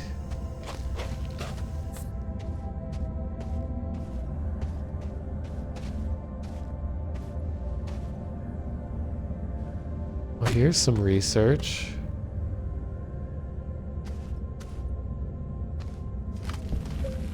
But it's one I already have. Game, please. Oh, you live in San Jose, okay.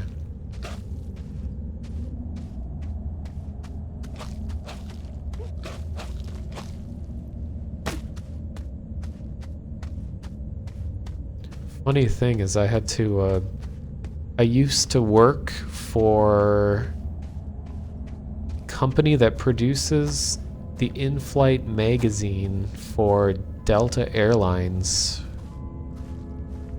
So the Delta Sky magazine that's on all the planes. I used to help produce that. And one thing that we were making for a while was this like, was a travel app for Delta. And we had to do a whole bunch of research. So part of my job was that we had a whole list of different restaurants and clubs and hotels and stuff like that from different cities all over the world. So it was like me and 6 other interns. We just had a phone and a computer and we just had to, we're given a list. So in San Jose was one of the ones that I was in charge of. So I got to call a bunch of like super expensive clubs in San Jose and to ask their permission to use photos and stuff of their establishment and to like fact check their address and all kinds of information like that. And the common theme with all of the calling was that people would think it was a scam. They call up, it's like, oh, hello, I am so-and-so from Delta Sky magazine and we're looking to feature your restaurant. And they'd be like, who's this? Yeah, I don't know anything about that. I don't know, you're gonna have to talk to so-and-so. So it's just like an entire game of leaving voicemails and just waiting. It's kind of obnoxious.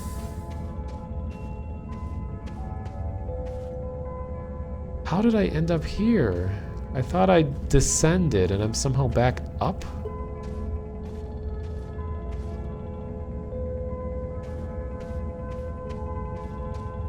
Oh my gosh. Game's not actually as laggy as it used to get. Like usually by this point I would be down to like 10 frames.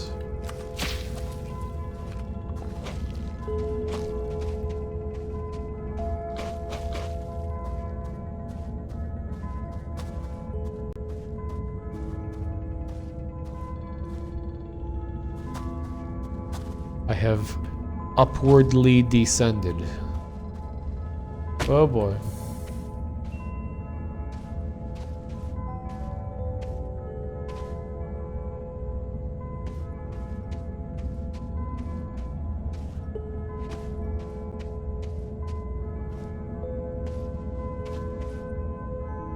My gosh, this cave is just huge.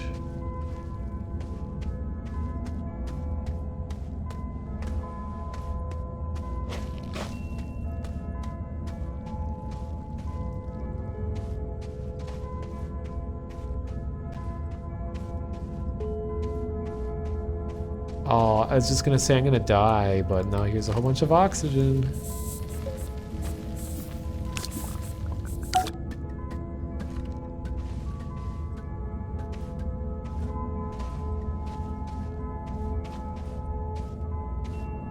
Wait a minute. Oh, no, I need compound, never mind.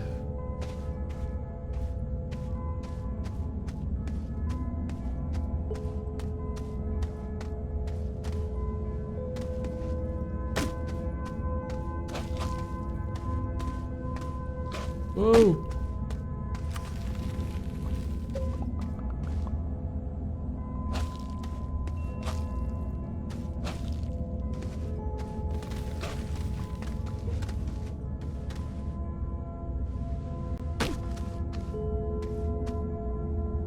Where do I even go?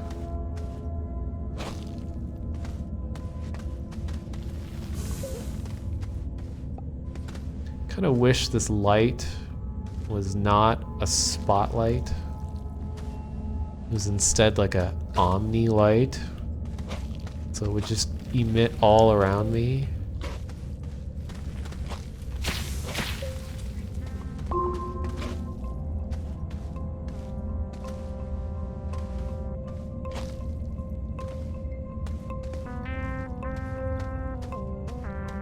Unless I come across compound or more oxygen. Yeah, I have like a minute left.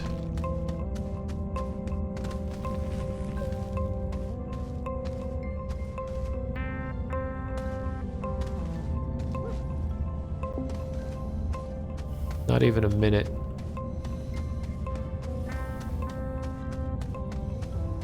Oh no, not a dead end.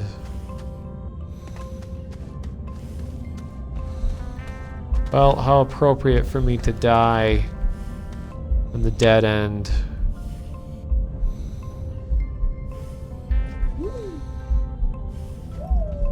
Goodbye. I'm gonna die.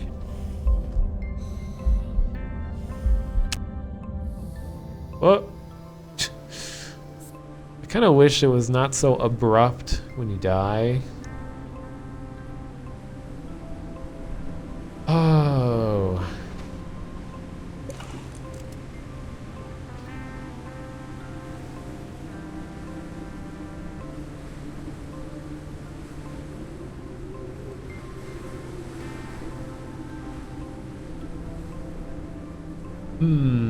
Let me check some things real quick.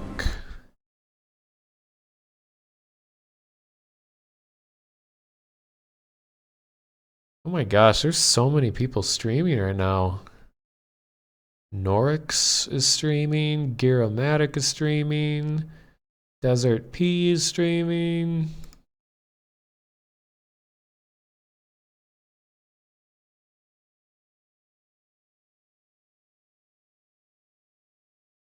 Let's see who else.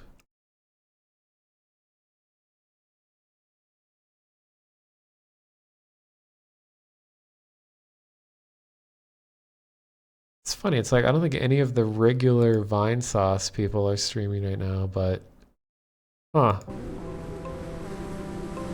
So what I was thinking is that I would stop streaming Astroneer and take like an hour break or so. Yeah, all of Vinny's mods are streaming, maybe that's why he's not. He usually takes Fridays off to do his own stuff. So I would say that there's like a 50-50 chance that he would stream tonight, but I don't know for sure.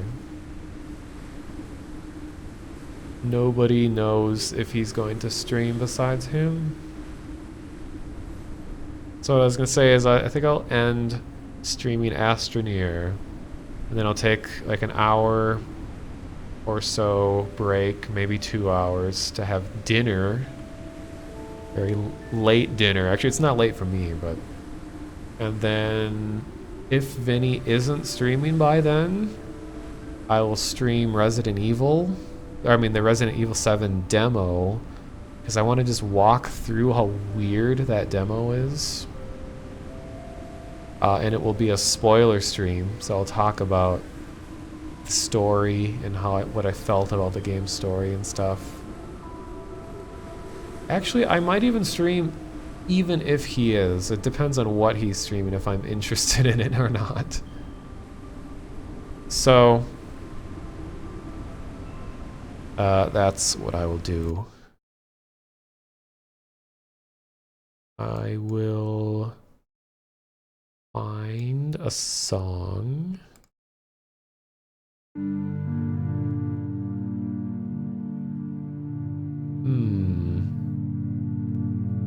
God, I love this artist so much. Just these tones, the layers.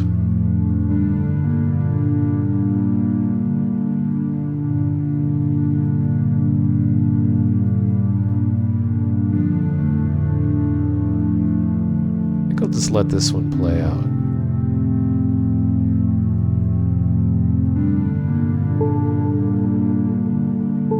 Alright, well. Oh, hey, Arnovitz. Yeah, it's Losel. This is Deceiver. Onion layers.